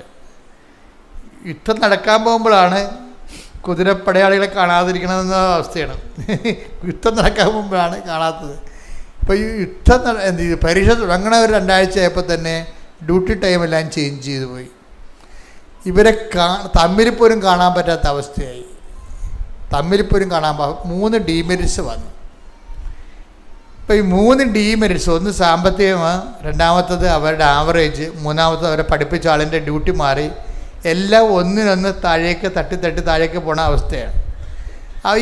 ഈ ഡീമെരിറ്റ്സിലാണ് ഇവർ ഉടമ്പടി ചെയ്യണത് മാതാവുമായിട്ട്. എന്നിട്ട് മാതാവിനോട് പറയും, അമ്മേ ഇത്രയും പ്രശ്നങ്ങളുണ്ട്, കര കയറിയില്ലെങ്കിൽ ഞങ്ങളുടെ കുടുംബം തീർന്ന്, കര കയറാനുള്ള അമ്പയറുമില്ല, അപ്പം അമ്മ മാത്രമേ അഭയമുള്ളൂ. ഇതാണ് നോട്ട് ബൈ മെരിറ്റ് എന്ന് പറയുന്ന സംഭവം. അപ്പോൾ ഇവർക്ക് ഇങ്ങനെ ഇത് പഠിപ്പിക്കാൻ ആരുമില്ലാത്തത് കൊണ്ട്, അവർക്ക് പല ചാപ്റ്റേഴ്സും മനസ്സിലാകാത്തത് കൊണ്ട് ഇവർ പരീക്ഷയുടെ ദിവസം രാത്രിയായപ്പോൾ പഠിത്തം നിർത്തിയവർ. കാര്യം ഇനി മുന്നോട്ട് നീന്തിയാൽ കയറത്തില്ലെന്ന് പറയും. അപ്പോൾ നീന്തി പോകുമ്പോൾ നമ്മൾ തളരത്തില്ലേ. അപ്പോൾ ചില ആൾക്കാർ വരൂർ രക്ഷിക്കണമെങ്കിൽ കൈപൊക്കാൻ വേണ്ടി കൈപൊക്കി കാണിച്ചിട്ട് ചിലപ്പോൾ ചിലർ രക്ഷിക്കും, ചിലരെങ്കിൽ മുങ്ങിപ്പോവും. അങ്ങനെയാണ്. അതുപോലെ ഇവർക്ക് പഠിക്കാൻ പറ്റാത്ത കണ്ടീഷനായി. അപ്പോൾ ഇവരെന്നാ ചെയ്ത്, ഹോസ്റ്റലിൽ മാതാവിൻ്റെ രൂപത്തിൻ്റെ മുമ്പിൽ എല്ലാവരും കൂടി ഇത് കരഞ്ഞ് അവരുടെ ജീവിത പ്രശ്നം കേൾക്കണവേ. അപ്പം അവരുടെ ജീവിത പ്രശ്നം അവരുടെ പ്രശ്നമാണ് ശരിക്കും, അത് അവർക്ക് വലിയ പ്രശ്നമാണത്.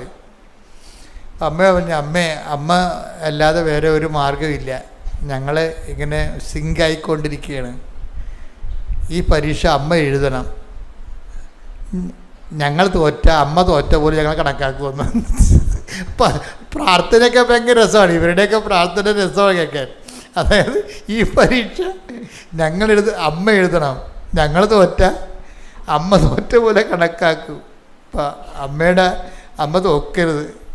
അപ്പം പട്ടാങ്ങിയാണ് ശരിക്കും പറഞ്ഞാൽ, അവസാനം പട്ടാങ്ങിയാണ്. ആ പ്രായക്കാരുടെ ഒരു പ്രാർത്ഥനയല്ലേ, നിവർത്തിയില്ല വരുമ്പോൾ എല്ലാവരും ഇങ്ങനെ പ്രാർത്ഥിച്ചു പോകും. പക്ഷെ അതിൻ്റെ അകത്ത് വരുന്ന ഒരു എളിമയുണ്ട്, ഒരു വിനയമുണ്ട്. ദൈവതിരുസന്നിധിയിൽ കൊണ്ടുവന്ന് വാള് വെച്ച് കീഴടങ്ങുകയാണ്. എന്താണ്? ഞങ്ങൾ തോറ്റാൽ അമ്മ തോറ്റപ്പോയാവും, ഞങ്ങൾക്ക് വേറെ അമ്മയല്ലാതെ വേറെ ഇത് എപ്പോഴും നമ്മൾ ശ്രദ്ധിക്കേണ്ട വിഷയമാണ്.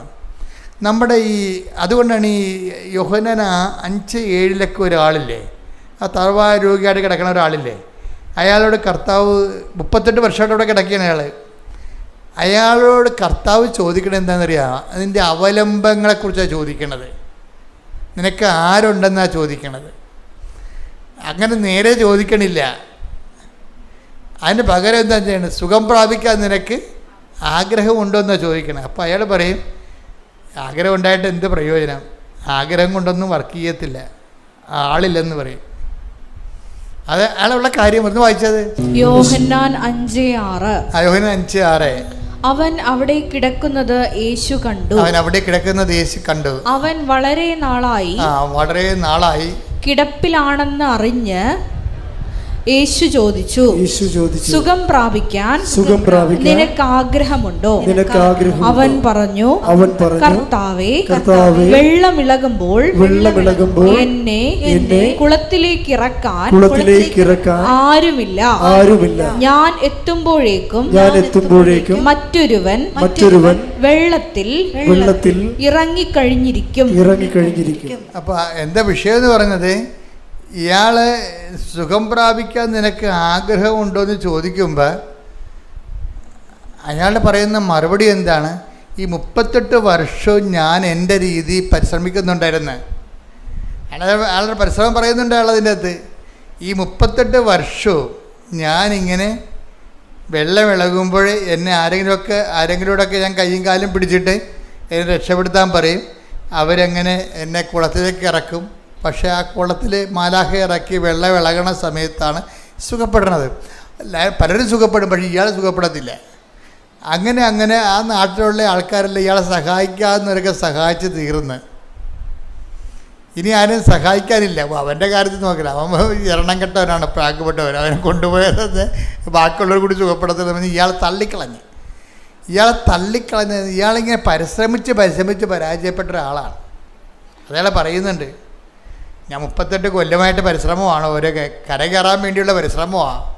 ഇപ്പം നിങ്ങളൊക്കെ പറയത്തില്ലേ, കെട്ടി വന്ന കാലം മുതൽ കര കയറാൻ വേണ്ടി, കുടുംബത്തെ കരകയറ്റാൻ വേണ്ടിയുള്ള പരിശ്രമമാണെന്ന് പറയും. അതുതന്നെ അതിൻ്റെ സംഭവം. കെട്ടി വന്ന കാലം മുതൽ ഈ കുടുംബത്തിനെ കരകയറ്റാൻ വേണ്ടിയുള്ള പരിശ്രമമാണ്.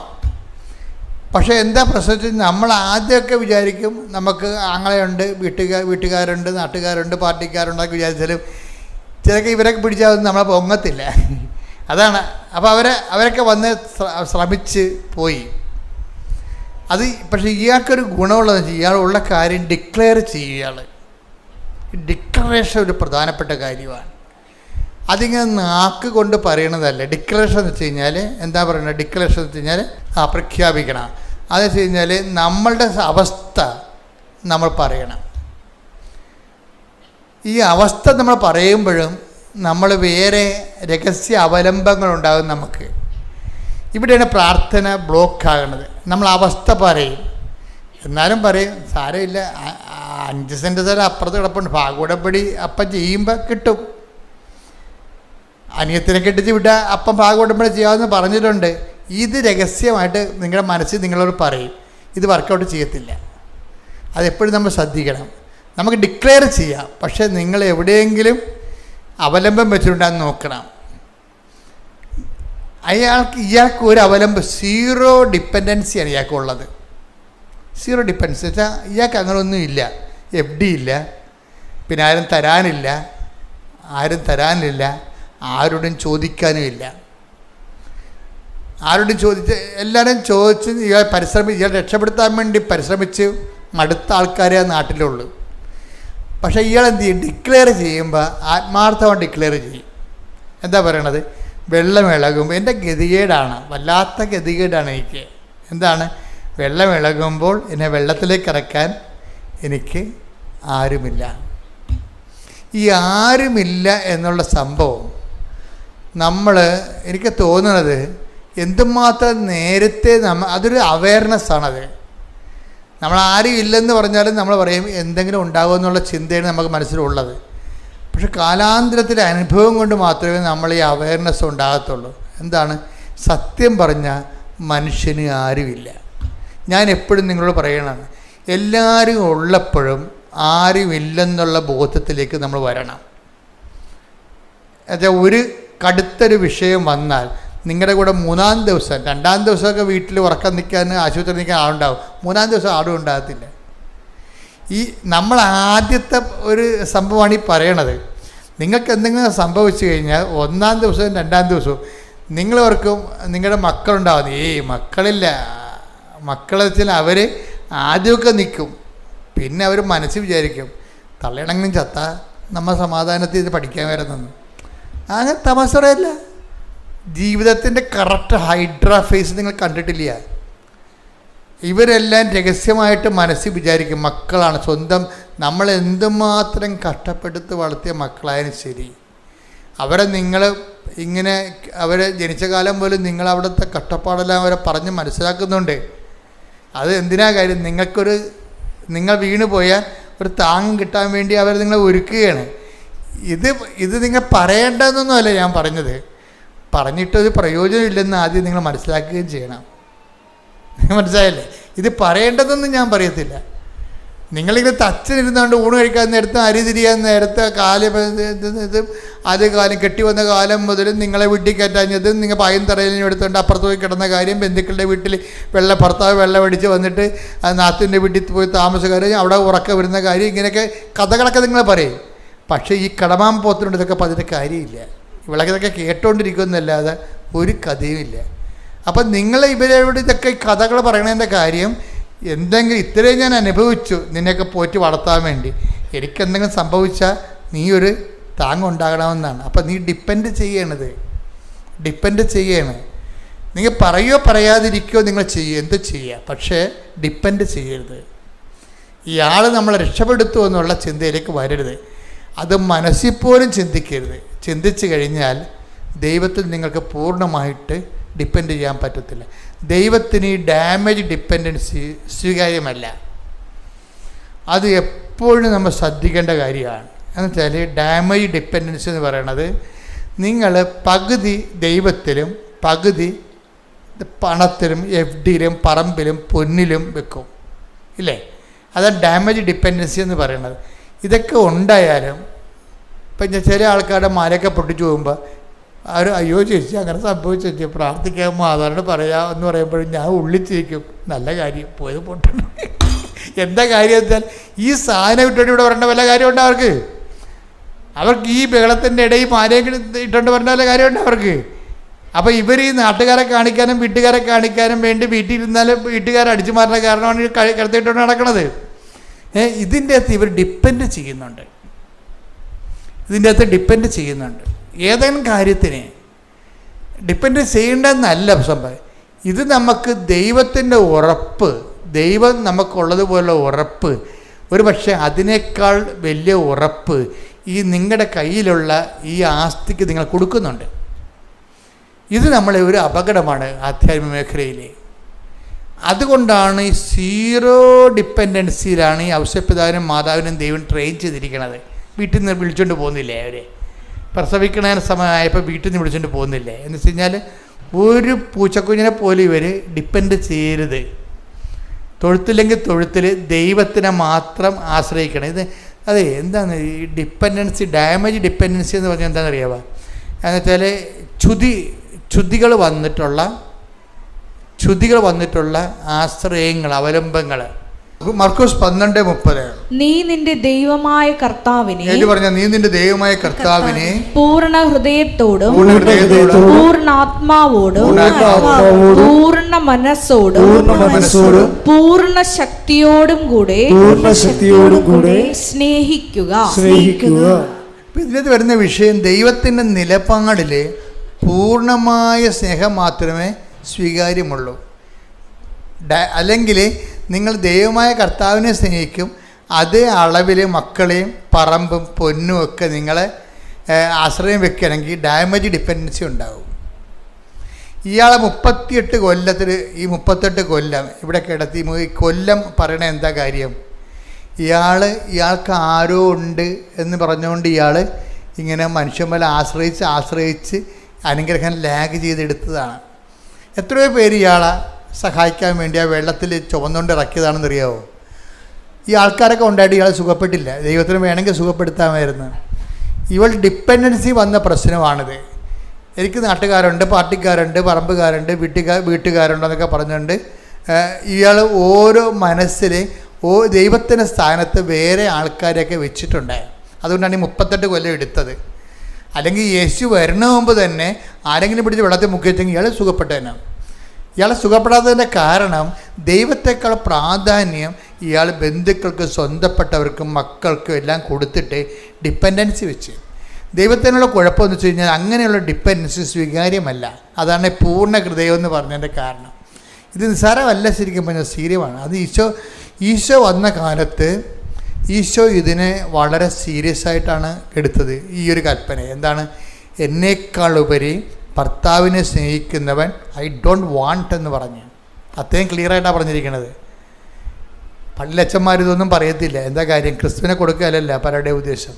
അവരുടെ ആ വചനത്തിനുള്ള പറ്റുന്നൊരു അതായത് കട്ടൻ്റെതായിട്ട് ക്രിസ്തുവിനെ കൊടുക്കാൻ തീരുമാനിക്കുന്നില്ലെങ്കിൽ ആ പ്രസംഗം കൊണ്ട് പ്രത്യേകിച്ച് ഗുണങ്ങളൊന്നും ഉണ്ടാകത്തില്ല.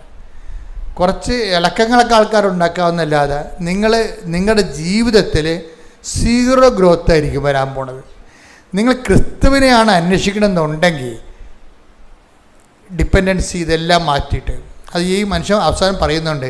ഇപ്പോൾ എൻ്റെ അനുഭവം കൊണ്ട് ഞാൻ പഠിച്ച അയാൾ അനുഭവം കൊണ്ട് പഠിച്ച കാര്യമാണ് പറയണത്. 5:6 എന്താ പറയണത്?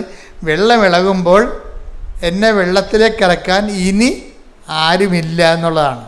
ഉണ്ടായിരുന്ന ആൾക്കാരൊക്കെ ചെയ്ത് പരിശ്രമിച്ച് പരാജയപ്പെട്ട് പോയി, പിന്തിരിഞ്ഞു പോയി.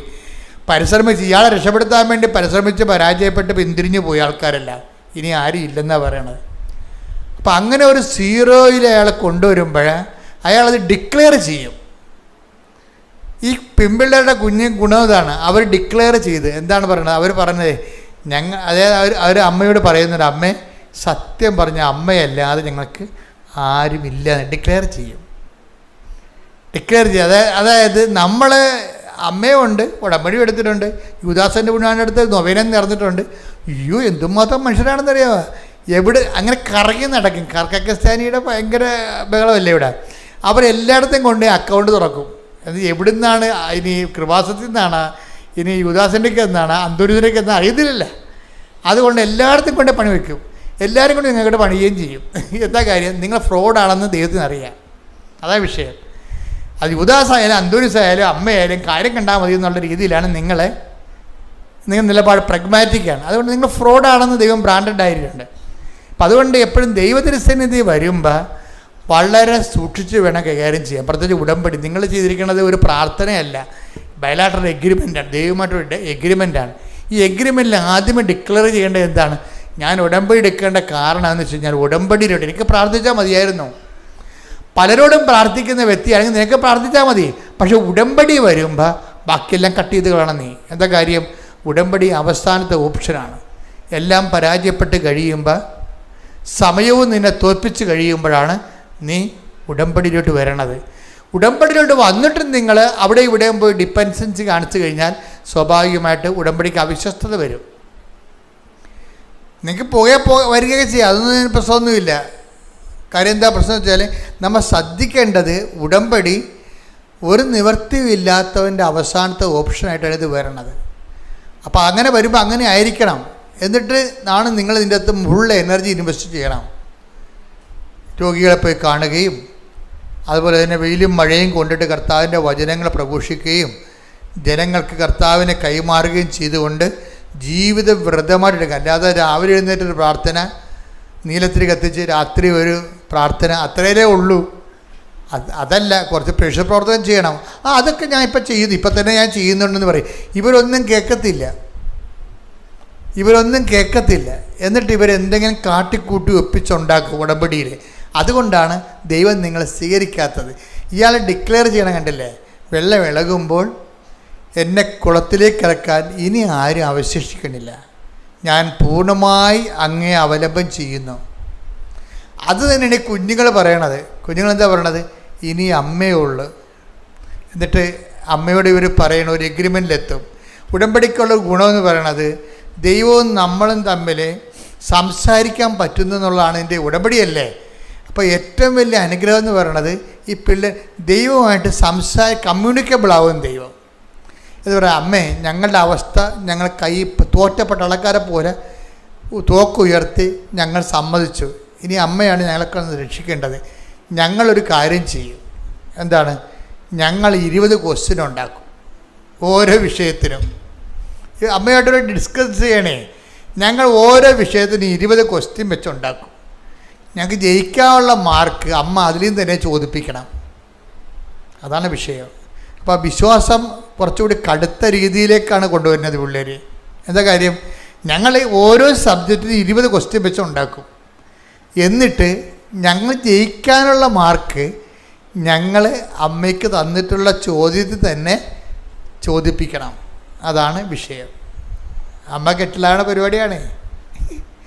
പക്ഷേ അവർ ആ രീതിയിലുള്ള ബന്ധത്തിലെത്തി. കറക്റ്റ് ഉടമ്പടിയിലാണ് അവർ. ഉടമ്പടിയിലാണോ ഇല്ലേ എന്ന് പറയുന്നത് ഈ ഡിപ്പെൻഡൻസി കൊണ്ടാകും.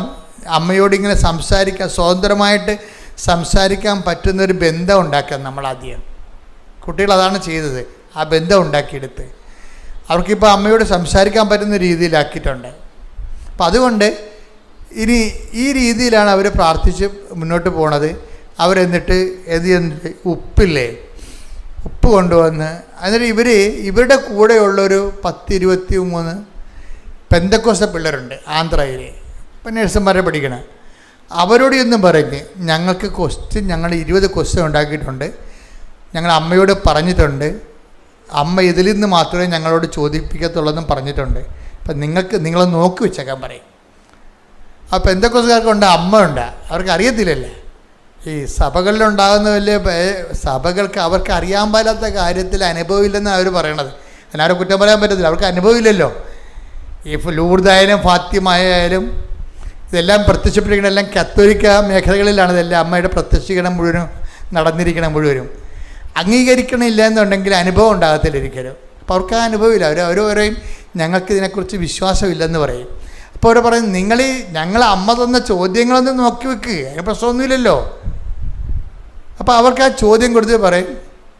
എന്നിട്ട് എന്ത് ചെയ്യും? ഇവർ ഉപ്പ് കൊണ്ടുപോയിട്ട് ഇവരുടെ സീറ്റിൽ, പരീക്ഷാ സീറ്റിലെല്ലാം വിതറും. ഉപ്പ് കൊണ്ടുപോയി, ഉടമ്പടി ഉപ്പ് കൊണ്ടുപോയിട്ട് പരീക്ഷാ സീറ്റിലും വിതറും.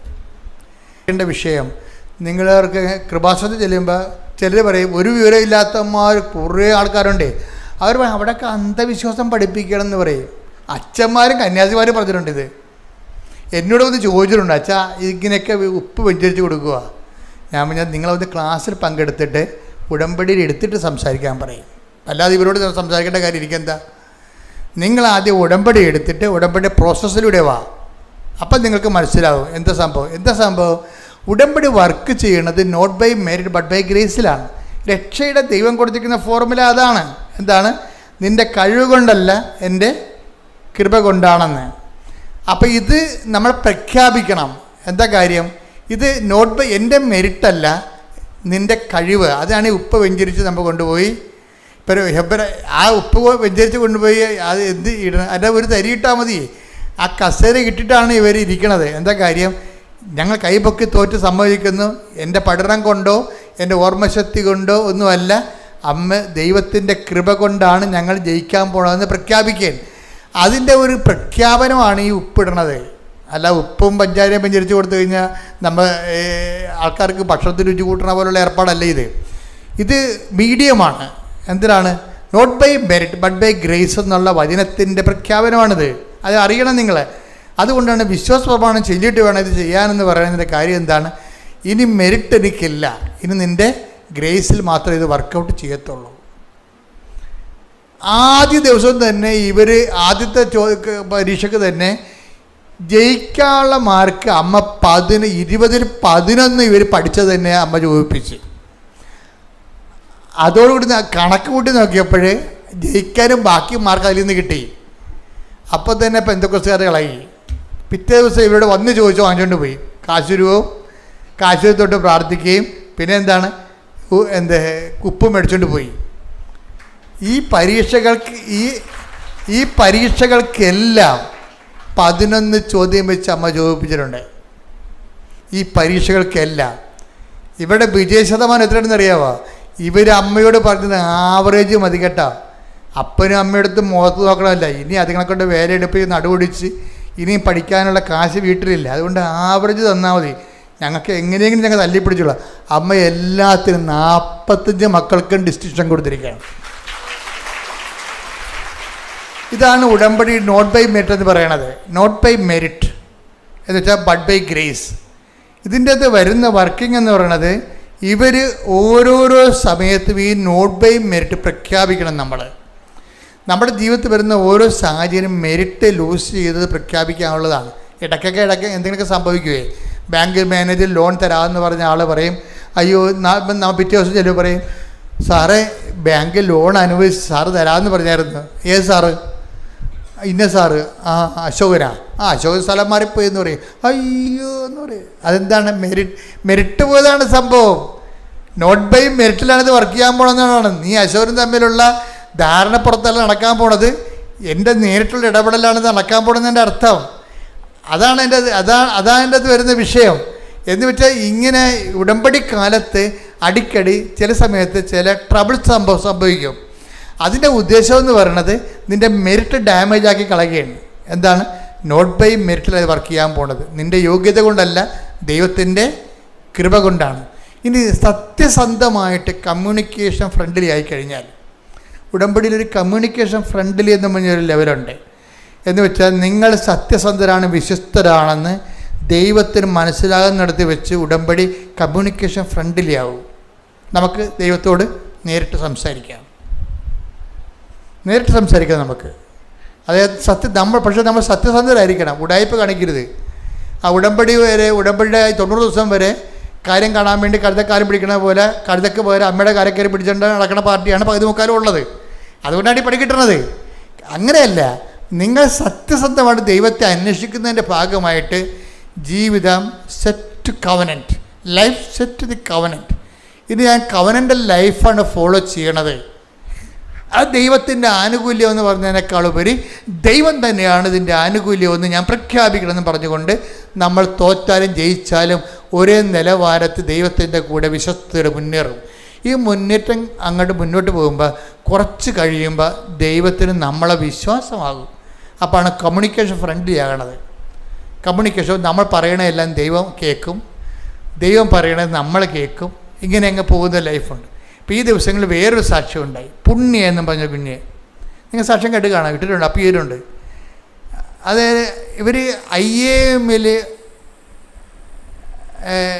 മെറിറ്റിൽ കയറിയ ആളാണ്. നിങ്ങൾക്കറിയാലോ IAM എന്ന് പറയുന്നത് ഇന്ത്യൻ ഇൻസ്റ്റിറ്റ്യൂട്ട് ഓഫ് മാനേജ്മെൻറ്റ്, ഭയങ്കര IAS പോലെ റാങ്കിലുള്ളതാണ്. കുറേ അതുപോലെ അഡ്മിനിസ്ട്രേറ്റീവ് സർവീസ് ഉണ്ട്. ഇതുപോലെ ഈ ഫോറസ്റ്റിന് EFSR എന്നൊക്കെ പറയത്തല്ലേ. അപ്പം അതുപോലെ തന്നെയുള്ള സർവീസാണ് IAM. ഈ മാനേജ് ഇക്കണോമിക്, ഫൈനാൻസ്, ടാക്സേഷൻ ഇങ്ങനെയുള്ള മേഖലയിലാണ് ഇത്. മാനേജ്മെൻറ്റ് കോഴ്സാണിത്. ഇതിന് നമുക്ക് അഡ്മിഷൻ കിട്ടിയാൽ തന്നെ അപ്പം തന്നെ ജോലി ഉറപ്പാകും. ഇപ്പം IAM-ൽ കയറി പറയുന്നത് ഭയങ്കര പാടാണ്. കാര്യം MG യൂണിവേഴ്സിറ്റിയിൽ നിന്ന് ഫസ്റ്റ് റാങ്കാണ്. ഫൈനാൻസ് ആൻഡ് ടാക്സേഷൻ കൊമേഴ്സിൽ ഫസ്റ്റ് റാങ്ക് കിട്ടിയ സ്റ്റുഡൻ്റാണ് പുണ്യ. പക്ഷേ പുണ്യ ഫസ്റ്റ് റാങ്ക് കിട്ടിയെങ്കിലും പുണ്യയെ സംബന്ധിച്ചുള്ള ഒരു പ്രശ്നമുള്ളതെന്ന് വെച്ച് കഴിഞ്ഞാൽ IAM-ൽ പോകാനുള്ള കൊതിയുണ്ട്. പക്ഷേ അവിടെ നിന്ന് വെച്ചാൽ കോമ്പറ്റീഷനാണ്. കാര്യം ഈ ഓൾ ഇന്ത്യ എക്സാമാണത്. ചിലപ്പോൾ 8 ലക്ഷം പേര് എഴുതും, ചിലപ്പോൾ 5 ലക്ഷം പേര് എഴുതും. മെറിറ്റ് സീറ്റ് പോലും 2500 ഉള്ളൂ. ഈ 3 ലക്ഷം പേർ എഴുതിയാലും 8 ലക്ഷം പേർ എഴുതിയാലും മെറിറ്റ് സീറ്റ് എന്ന് പറയണത്, യോഗ്യതയിൽ കയറണത് സീറ്റ് 2500 ഉള്ളൂ. അപ്പോൾ ഇന്ത്യ മുഴുവനുമുള്ള ആൾക്കാർ 8 ലക്ഷം ആൾക്കാർ 5 ലക്ഷം ആൾക്കാരായിട്ട് കോമ്പറ്റ് ചെയ്യാനാണ്. അതിൽ 2500 കയറി വരണം, പാടാണ്. അത്തരം ഇടിപെട്ട് ടെസ്റ്റുകളാണ് ഉള്ളത്. പക്ഷേ ഇവളതുകൊണ്ട് പുണ്യം പറയും, ഉടമ്പടി എടുത്തിട്ട് പറയും, അമ്മ ഞാൻ അടുത്ത കൊല്ലം എഴുതാം, എനിക്ക് ഇപ്പോൾ തന്നെ ആംബിയർ ഇല്ലെന്ന് പറയും. അതാണ് ഫസ്റ്റ് പോയിൻ്റ്. എന്താണ്? അടുത്ത കൊല്ലം കാറ്റ് എക്സാമിനാണ് പോകേണ്ടത്. അതായത് അത് അടുത്ത കൊല്ലം എഴുതാം, എനിക്ക് ഒരു കൊല്ലം ഞാൻ പഠിച്ചിട്ട് അടുത്ത കൊല്ലം എഴുതാം. ഇപ്പോഴത്തെ അടുത്ത കൊല്ലത്തിനെ ഒക്കുമെന്ന് അറിയത്തില്ല, കാര്യം ഹൈ കോമ്പറ്റീഷൻ അല്ലേ ഈ സംഭവം. പക്ഷെ ഉടമ്പടി എടുത്തു കഴിഞ്ഞ് കുറച്ച് കഴിഞ്ഞപ്പോൾ തോന്നി ഈ ഒരു കൊല്ലം വെറുതെ കളയണ എന്താ, എഴുതി നോക്കാമെന്ന് പറയും. ഒരു കൊല്ലം വെറുതെ കളയണ എന്താ, എഴുതി നോക്കാമെന്ന് പറയും. അങ്ങനെ IIM-ൽ പരീക്ഷയ്ക്ക് പോകും. IIM-ൽ പരീക്ഷയ്ക്ക് പോയി കഴിഞ്ഞിട്ട് അപ്പോൾ 2 ആഴ്ച സംബന്ധിച്ചിടത്തോളം 2 ആഴ്ച ഈ ഇംഗ്ലീഷ് ഇവർക്ക് ഭയങ്കര ഫ്ലുവൻ്റാണ്. പക്ഷെ മാത്സിൻ്റെ അകത്ത് വരുമ്പോൾ വെള്ളം കുടിക്കും. അപ്പം അതുകൊണ്ട് മാത്സ് എന്തുമാത്രം അവസാനം അത് തലക്കയറാത്തൊരവസ്ഥ വന്നു. അപ്പോൾ ഇവൾ അമ്മയോട് കമ്മ്യൂണിക്കേറ്റ് ചെയ്യും. അമ്മയോട് പറയും, അമ്മ എൻ്റെ IIM ഓണർ ചെയ്യുന്നുണ്ടോ എന്ന് ചോദിക്കും. അതാണ് കമ്മ്യൂണിക്കേഷൻ ഫ്രണ്ട്ലി എന്ന് പറയണത്. അമ്മ IIM ഓണർ ചെയ്യുന്നുണ്ടെങ്കിൽ എനിക്കതിന് എന്നെ ബോധ്യപ്പെടുത്തുമെന്ന് പറയും. അമ്മ അവിടെ ഉണ്ടെന്നുള്ളതിനെ എന്നെ ബോധ്യപ്പെടുത്തുമെന്ന് പറയും. അപ്പോൾ കമ്മ്യൂണിക്കേഷൻ പോകണം. അമ്മ അവിടെ ഉണ്ട്, പരീക്ഷാ ഹാളിൽ ഉണ്ടെന്ന് എന്നെ ബോധ്യപ്പെടുത്തണമെന്ന് പറയും. അതിന് ഇവൾ 3 കണ്ടീഷൻസ് അമ്മയോട് വെക്കും. എന്താ വെക്കണം? ഒന്നാമത്തെ കണ്ടീഷൻസ്, എൻ്റെ ഇൻവിജിലേറ്റർ അമ്മയുടെ കളറിൽ ബ്ലൂവിൽ വരണം. പിന്നെ എൻ്റെ ബയോമെട്രിക്സിൽ എൻ്റെ ഇൻവിജിലേറ്റർ അയാൾ ഗ്രീനിൽ വരണം. എനിക്ക് അവിടെ തന്നെ കമ്പ്യൂട്ടറിൽ 7 എന്ന് പറഞ്ഞ നമ്പർ ഉണ്ടാകണം. എങ്കിൽ ഈ പരീക്ഷ അമ്മ എഴുതുമെന്ന് ഞാൻ മനസ്സിലാക്കുമെന്ന് പറയും. ഇതാണ് ഇവർ തമ്മിലുള്ള കമ്മ്യൂണിക്കേഷൻ എന്ന് പറഞ്ഞ ഇതാണ്. നിങ്ങൾ നോക്കിയാൽ ഉടമ്പടി എന്ത് റേഞ്ചാണെന്ന് നോക്കിയേ. ഇങ്ങനെ വളരുകയാണ് മനുഷ്യരെ. ഉടമ്പടി ഒപ്പം ദൈവമായിട്ട് വിളിപ്പുറത്ത് നിന്ന് അങ്ങോട്ടും ഇങ്ങോട്ടും സംസാരിച്ച് ടേംസ് ആൻഡ് കണ്ടീഷൻസ് ഫിക്സ് ചെയ്തിട്ട് ഇവരുടെ ടേംസിലേക്ക് അമ്മ വരണ ഭയങ്കര രസമാണ്. ഇവർ ചെല്ലുമ്പോൾ എക്സാം ഹോളിലോട്ട് ചിലപ്പോൾ തന്നെ ഇൻവിജിലേറ്റർ ഈ പറഞ്ഞിരിക്കുന്ന ബ്ലൂ കളറിലേക്ക് വരും. അതിൻ്റെ ആ എക്സാം കഴിഞ്ഞതിന് ശേഷം ബയോമെട്രിക്സ് ചെല്ലുമ്പോൾ അയാൾ ഗ്രീനിൽ ഇങ്ങോട്ട് വരും, ഗ്രീൻ ഷർട്ടൊക്കെ ഇട്ട് വരും. ഇനി കമ്പ്യൂട്ടർ ചെല്ലുമ്പോൾ കമ്പ്യൂട്ടർ എന്താ അവൾ 7 എന്നാണ് പറയണത്. 7 എന്ന് അവൾ പറഞ്ഞാൽ ഞാൻ 7 എന്ന് അമ്മയോട് പറയാൻ കാര്യം 7 അല്ലേ അമ്മയുടെ ഡേറ്റ്, അമ്മ പ്രത്യക്ഷപ്പെട്ടത് 7 അല്ലേ, അതാണ് വിഷയം. അതുകൊണ്ടാണ് എൻ്റെ കമ്പ്യൂട്ടറിൽ 7 നമ്പർ ഉണ്ടാകണം. അപ്പോൾ നോക്കി കമ്പ്യൂട്ടർ കൊടുത്തപ്പോൾ 1771 ഇത്രയും ക്ലിയറാണ്. പിന്നെ ഇവൾ പെട്ടെന്ന് എഴുതി ആ എല്ലാ കാര്യം പ്രോസസ്സെല്ലാം കഴിഞ്ഞ് ആ സ്വന്തം മെറിറ്റിൽ കയറിയിരിക്കുക പെട്ടെന്ന് ആൾ. ആദ്യമായിട്ടാണ് ഒരു IIM-ന് ഈ ഉടമ്പടിയിലൂടെ മെറിറ്റിൽ വരുന്ന സാക്ഷ്യമുള്ളത്. അത് വെച്ച് കഴിഞ്ഞാൽ ഞാൻ ഓർക്കണതെന്ന് വെച്ച് കഴിഞ്ഞാൽ ഓരോ വിഷയത്തിനും കുട്ടികൾ ശ്രദ്ധാപൂർവമാണ് അമ്മയോട് കമ്മ്യൂണിക്കേറ്റ് ചെയ്യണത്. ഒന്നാമത്തതിൻ്റെ ഒരു കാര്യം വെച്ച് കഴിഞ്ഞാൽ ഇവർ ഈ വിഷയത്തിൽ ദൈവഭയത്തോടു കൂടിയാണ് പെരുമാറണത്. ഒക്കട്ടെ എന്ന് പറയത്തില്ലേ, അങ്ങനെ അല്ല, ഇത് ഒത്തേ മതിയാവത്തുള്ളൂ. അതുകൊണ്ട് ദൈവം ഈ വിഷയത്തിൽ ഇടപെടുമെന്ന് പരിശുദ്ധാത്മാവ് ഇവർക്ക് നൽകുന്ന ഒരു സൂചന. അതായത് ഈ യോഹന്നാൻ 16:14 എടുത്തേ. അവൻ സ്വമേധയാ ആയിരിക്കില്ല സംസാരിക്കുന്നത്. അവൻ കേൾക്കുന്നത് മാത്രം സംസാരിക്കും. വരാനിരിക്കുന്ന കാര്യങ്ങൾ അവൻ നിങ്ങളെ അറിയിക്കും. ഒന്ന് പറഞ്ഞേ 16:14. ഒന്ന് വരാനിരിക്കുന്ന കാര്യങ്ങൾ അവൻ നിങ്ങളെ അറിയിക്കും. അപ്പൊ ഇത് ഈ പ്രൊവിഷൻ കിടക്കണതാണിത്. ഇതിന് സാധ്യതയുണ്ട്. സംഭവിക്കാൻ പോകുന്ന കാര്യങ്ങളെ നേരത്തെ ദൈവം അറിയിക്കാനുള്ള സാധ്യതയുണ്ട്. അതനുസരിച്ചുകൊണ്ടാണ് ഇവർ ക്വസ്റ്റ്യൻ ഉണ്ടാക്കുന്നത്. ഇത് പരിശുദ്ധാത്മാവിൻ്റെ പ്രവർത്തനമാണ്. ഉടമ്പടിയിൽ കമ്മ്യൂണിക്കേഷൻ സാധിക്കുന്നത് വിശുദ്ധിയോടെ ജീവിക്കുമ്പോൾ, പ്രേക്ഷിതരായി ജീവിക്കുമ്പോൾ സുവിശേഷം കൈമാറാൻ വേണ്ടി ജീവിക്കുമ്പോൾ, കർത്താവിൻ്റെ വചനം പാലിക്കാൻ വേണ്ടി ജീവിക്കുമ്പോൾ പരിശുദ്ധാത്മാവാണ് ആ ലെവലിൽ നമ്മളെ സഹായിക്കുന്നത്. ഇത് പരിശുദ്ധാത്മാവാണ് വരാൻ പോകുന്ന കാര്യങ്ങൾ പറയണത്. എന്താണ്? നീ ഇങ്ങനെ ചോദിക്കണം അമ്മയോട്. എങ്ങനെ ചോദിക്കണം? എൻജിലേറ്റർ ബ്ലൂവിൽ വരണം. നീ ഇങ്ങനെ ചോദിക്കണം അമ്മയോട്. എന്താണ്? നിൻ്റെ ബയോമെട്രിക്സ് ഗ്രീനിൽ വരണം. നീ ഇങ്ങനെ ചോദിക്കണം അമ്മയോട്. 7 ചേർത്ത കമ്പ്യൂട്ടർ തരണം. പരിശുദ്ധാത്മാവാണ് ഇവിടെ ഉള്ളിൽ തോന്നിക്കണത്. അത് തന്നെ മറ്റേ കുഞ്ഞുങ്ങൾ തോന്നുന്നത്. വരാൻ പോകുന്ന പരീക്ഷകൾ ഞങ്ങൾ ഇത്ര ക്വസ്റ്റ്യൻ എഴുതുമ്പോൾ ആ ക്വസ്റ്റ്യൻ പറഞ്ഞു കൊടുക്കുന്ന പരിശുദ്ധാത്മാവായിരിക്കും. എന്താ കാര്യം? അതിനുള്ള പ്രൊവിഷനുണ്ട്. ഇതൊരു വാഗ്ദാനമാണ് അല്ലേ? വരാൻ പോകുന്ന കാര്യങ്ങൾ അറിയാനുള്ള വാഗ്ദാനമാണ്. ഇതെന്താണ്? ഇത് 2 കൊറിന്ത്യർ 1:20 എന്താണ്? സകല വാഗ്ദാനങ്ങളും ക്രിസ്തുവിൽ അതേം തന്നെയാണ്. അപ്പോൾ ക്രിസ്തുവുമായിട്ട് ഐക്യപ്പെട്ട് കഴിയുമ്പോൾ, മാതാവിൻ്റെ മധ്യസ്ഥ ക്രിസ്തുവോട് ഐക്യപ്പെട്ട് കഴിയുമ്പോൾ സംഭവിക്കാൻ പോകുന്ന കാര്യങ്ങളെക്കുറിച്ച് നമുക്കൊരു ഐഡിയ തരും. കമ്പ്യൂട്ടറിന് നമ്പർ വരെ കൊടുത്തിരിക്കേണ്ടത്. ഇതെന്ന് പറയുന്നത് കമ്മ്യൂണിക്കേഷൻ ഫ്രണ്ട്ലി ആയിട്ട് വരണതാണ്. ഇത് ഉടമ്പടിയുടെ റേഞ്ചാണ്. ശരിക്കും ഒരു പുതിയ മാനങ്ങളിലേക്കും ജീവിത ദൈവത്തിനെക്കുറിച്ചുള്ള ആ ഒരു ജ്ഞാനവരങ്ങളിലേക്കും അനുഭവജ്ഞാനത്തിലേക്കും പുതിയ ആത്മീയ അനുഭവത്തിൻ്റെ പുതിയ തലമുറകളിലേക്ക് ഉടമ്പടി തലമുറ പ്രവേശിക്കുകയാണ്. കൈയടിച്ച് സ്തുതിക്കട്ടെ. ഹല്ലേലൂയ. ഹല്ലേലൂയ ഹല്ലേലൂയ ഹല്ലേലൂയ ഹല്ലേലൂയ.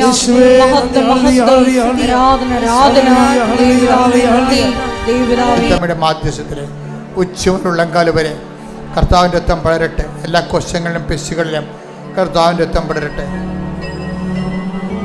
ആമാശയ രോഗങ്ങൾ, കുടരോഗങ്ങൾ, കുടലത്തടിപ്പുകൾ, കുടലിടിയുന്ന ആമാശയം ഇടിയുന്ന അവസ്ഥകൾ കർത്താവിൻ്റെ നാമത്തിൽ സൗഖ്യമാകട്ടെ.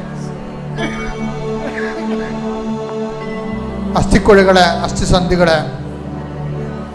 അസ്ഥി ദ്രവിക്കുന്ന അവസ്ഥകൾ കർത്താവിൻ്റെ നാമത്തിൽ സൗഖ്യപ്പെടട്ടെ. ശരീരം വരഞ്ഞു വരുന്ന അവസ്ഥകൾ, ത്വക്കുകൾ വരഞ്ഞു വരുന്ന അവസ്ഥകൾ, സോറിയാസിസ് രോഗങ്ങൾ, ശരീരത്തിലുണ്ടാകുന്ന മുഴകൾ, സിസ്റ്റുകൾ, ചിരങ്ങുകൾ, തൊലിയുടെ നിറവ്യത്യാസങ്ങൾ കർത്താവിൻ്റെ വിശുദ്ധമായ രക്തത്തെ കഴുകപ്പെടട്ടെ. തൊണ്ടയുടെ മുഴകൾ ഈശോയുടെ നാമത്തിൽ അപ്രത്യക്ഷമാകട്ടെ. സ്പോണ്ടിലോസിസ് രോഗികൾ കർത്താവിന് തിരുമുറുപാടുന്ന വലതുകരം പിൻകഴുത്തിൽ വെക്കട്ടെ. കർത്താവിന് തിരുമുറുപാടുന്ന വലതുകരം പിൻകഴുത്തിൽ വെക്കട്ടെ. സ്പൈനൽ രോഗങ്ങൾ കർത്താവിന് ഉന്നതമായ നാമ സൗഖ്യം പ്രാപിക്കട്ടെ. ശരീരമാസകരം നീരിൻ്റെ മൂലകാരണങ്ങൾ യേശുവിൻ്റെ നാമം സൗഖ്യപ്പെടട്ടെ. കിഡ്നി രോഗികൾ, കരരോഗികൾ, ഹൃദയരോഗികൾ, പാൻക്രിയാസ് രോഗികൾ, ശ്വാസകോശ രോഗികൾ കർത്താവിന്റെ നാമത്തിൽ സൗഖ്യം പ്രാപിക്കട്ടെ. സ്തുതിക്കട്ടെ. ഹല്ലേലൂയ ഹല്ലേലൂയ ഹല്ലേലൂയ ഹല്ലേലൂയ. ആരാധനയും സ്തുതിയും പുകഴ്ചയും ഉണ്ടായിരിക്കട്ടെ. മക്കളെ, നമ്മൾ ഇനി പ്രാർത്ഥിക്കാൻ പോകുന്ന വിഷയങ്ങൾ ശ്രദ്ധിക്കുക. ഇനി പ്രാർത്ഥിക്കാൻ പോകുന്ന കാര്യങ്ങൾ ജോലി അന്വേഷിക്കുന്നവർ, ആർക്ക് വേണ്ടി അച്ഛൻ പ്രാർത്ഥിക്കേണ്ട സമയമാണ്. കർത്താവ് വിഷയത്തിൽ ഇടപെടും. ജോലി നഷ്ടപ്പെട്ടവരെ, നഷ്ടപ്പെട്ട ജോലിയിൽ തന്നെ പ്രവേശിക്കാൻ വേണ്ടി ആഗ്രഹിക്കുന്നവരുണ്ട്. പരിശുദ്ധ അമ്മയുടെ പ്രത്യേക സഹായം അവർക്ക് ലഭിക്കാൻ വേണ്ടി പ്രാർത്ഥിക്കുന്ന സമയമാണിത്.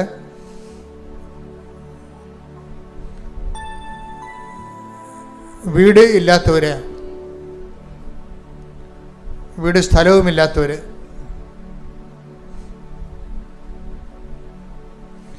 ഭവന നിർമ്മാണത്തിന് അടുത്ത മാസം കെട്ടിയിട്ടിരിക്കുന്നവർ, മുകളോട് പണിയാൻ വേണ്ടി തടസ്സങ്ങളുള്ളവർ, സാമ്പത്തിക തടസ്സം, നിയമപരമായ തടസ്സം, പലതര തടസ്സം അനുഭവിക്കുന്നവർ, വിവാഹ തടസ്സമുള്ളവർ, മക്കളില്ലാത്തവർ,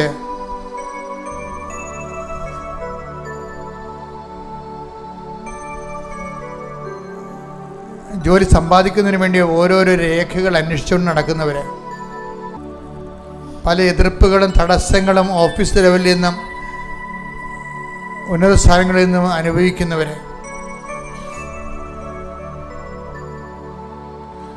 പിരിഞ്ഞുപോയ മാതാപിതാക്കന്മാർ, ഭാര്യാഭർത്താക്കന്മാർ, അവർ വീണ്ടും ഒരുമിച്ച് കൂടാൻ ആഗ്രഹിക്കുന്നവർ, കേസിലകപ്പെട്ടിരിക്കുന്നവർ, അത് വിടുതലിന് വേണ്ടി പ്രാർത്ഥിക്കുന്നവർ,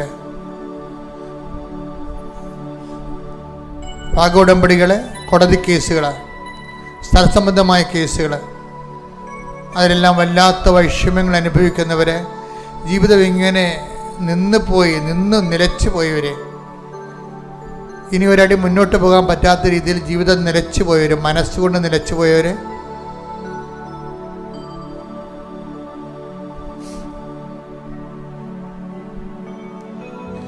എന്ത് ചെയ്യണം, എന്ത് ചെയ്താൽ ഗതി പിടിക്കുമെന്ന് അറിയാൻ പാടില്ല, ഒരു ഐഡിയ പോലും, ആശയം പോലും കിട്ടാതിരിക്കുന്നവർ,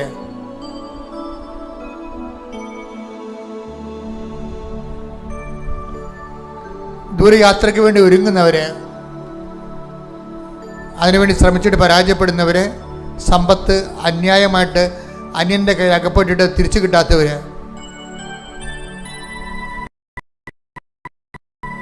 ചില വസ്തുക്കൾ നിലമായി കിടക്കുന്നത് പുരയിടമാക്കാൻ വേണ്ടി ശ്രമിച്ചിട്ട് നടക്കാതിരിക്കുന്നവർ, പല വ്യക്തികൾ എല്ലാം വട്ടം ചവിട്ടി ഒന്നും നടക്കാത്ത രീതിയിലാക്കിയിരിക്കുന്നവർ, കുടുംബത്തിൽ പരസ്പര സ്നേഹമില്ലാതെ പരസ്പരം പഴിചാരിക്കൊണ്ട് ഒന്നും ചെയ്യാൻ അനുവദിക്കാത്ത രീതിയിൽ ദുർവിധിയാണെന്ന രീതിയിൽ മനസ്സിടിഞ്ഞു പോയവർ, ഇവരുടെ മേലെല്ലാം കർത്താവിൻ്റെ ശക്തി അതിശക്തമായ രീതിയിൽ ദൈവത്തിൻ്റെ കൃപയ്ക്ക് വേണ്ടി ഇവരെ ഭരമേൽപ്പിച്ചുകൊണ്ട് ഇടിമുഴക്കം പോലെ സ്തുതിക്കട്ടെ. ഹല്ലേലൂയ, ഹല്ലേലൂയ, ഹല്ലേലൂയ, ഹല്ലേലൂയ. ജീവിത ദുരിതങ്ങളെ ഏറ്റെടുത്തുകൊണ്ട് കർത്താവിന്റെ ഉന്നതമായ നാമത്തെ സഭയുടെ അധികാരത്തിൽ 39 വർഷം അർപ്പിച്ച കൃപാന്റെ യോഗ്യതയാൽ കൃപാസമർത്താരെ ജീവനോടെ പ്രത്യക്ഷപ്പെട്ട പരിശുദ്ധമ്മയുടെ മധ്യസ്ഥ അൾത്താരെ നടന്ന 10,000-കണക്കിന് ആരാധന ശക്തിയാൽ യേശുവിൻ്റെ ഉന്നതമായ നാമത്തിലെ നിന്റെ മുഴുവൻ തടസ്സങ്ങൾ, സ്കൂളിന് അഡ്മിഷൻ കിട്ടാനുള്ള തടസ്സങ്ങൾ, പരീക്ഷയ്ക്ക് ഉന്നതമായ വിജയം കൈവരിക്കാനുള്ള തടസ്സങ്ങൾ, അതുപോലെ തന്നെ റീവാലുവേഷൻ കൊടുത്തിട്ടുള്ളവർ, അഡ്മിഷന് വേണ്ടി ഉന്നത വിദ്യാഭ്യാസത്തിന് വേണ്ടി പരിശ്രമിക്കുന്നവർ, അതുപോലെ സ്കൂളിൻ്റെ തന്നെ പെർമിഷൻ കിട്ടാൻ വേണ്ടി പ്രയാസമുള്ളവർ, ക്ലാസ് റൂമിൻ്റെ പെർമിഷൻ കിട്ടാൻ വേണ്ടി പ്രയാസമുള്ളവർ, പല തരത്തിലുള്ള ഹൗസിന് നമ്പർ കിട്ടാത്തവർ, ഇങ്ങനെ എല്ലാ തടസ്സങ്ങളും യേശുവിൻ്റെ നാമത്തിൽ പരിശുദ്ധമ്മയുടെ മധ്യസ്ഥത്തിലെ മാർഗ തടസ്സങ്ങൾ യേശുവിന്റെ നാമത്തിൽ മാറിപ്പോകട്ടെ. ദുരിതങ്ങളും തടസ്സങ്ങളും നീങ്ങിപ്പോയിക്കൊണ്ട് നാമത്തെ ആരാധനയിലൂടെ വീണ്ടും വീണ്ടും മാറ്റപ്പെടണമേ. യേശുവേ നന്ദി, യേശുവേ ആരാധന. ഹല്ലേലൂയ.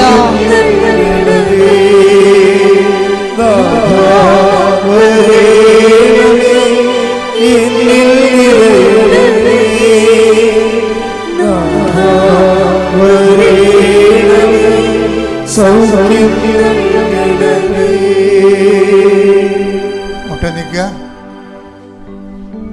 മൗനമായി പ്രാർത്ഥിക്കേണ്ട സമയമാണിത്. വ്യക്തിപരമായ ആവശ്യങ്ങൾക്ക് വേണ്ടി മൗനമായി പ്രാർത്ഥിക്കുന്ന സമയമാണിത്. ഓൺലൈനിലുള്ളവരും ഇപ്പോൾ പ്രാർത്ഥിക്കുക.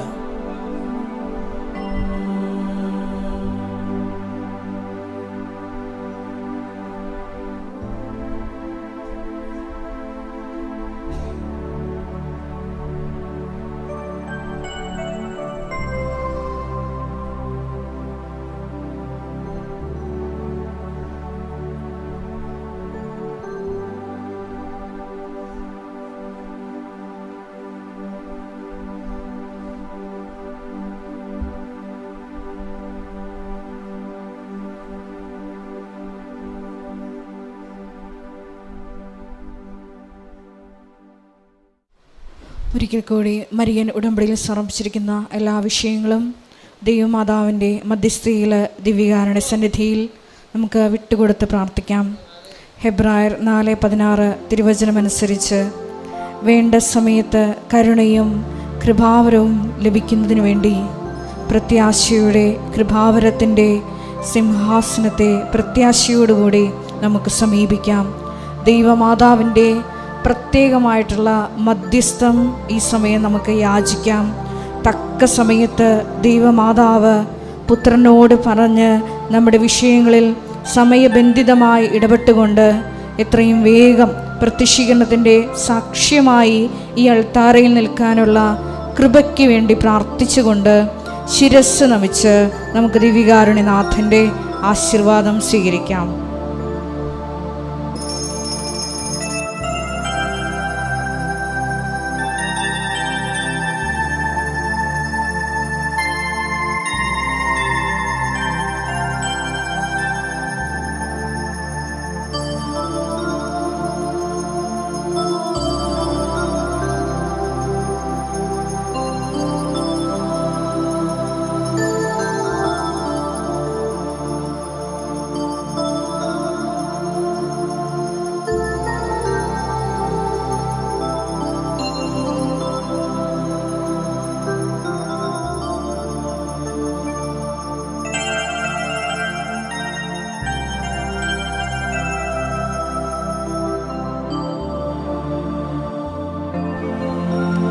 പരിശുദ്ധ പരമ ദിവ്യകാരുണ്യമേ,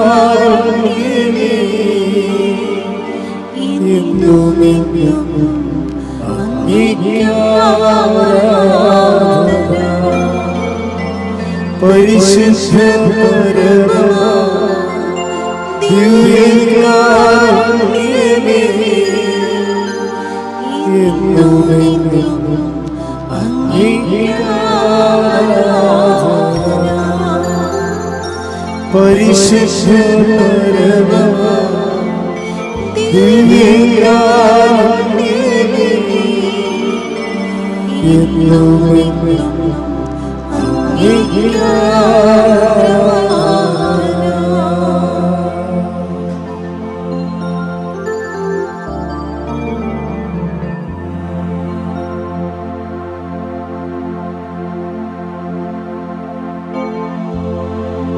Ave, Ave, Ave Maria, Ave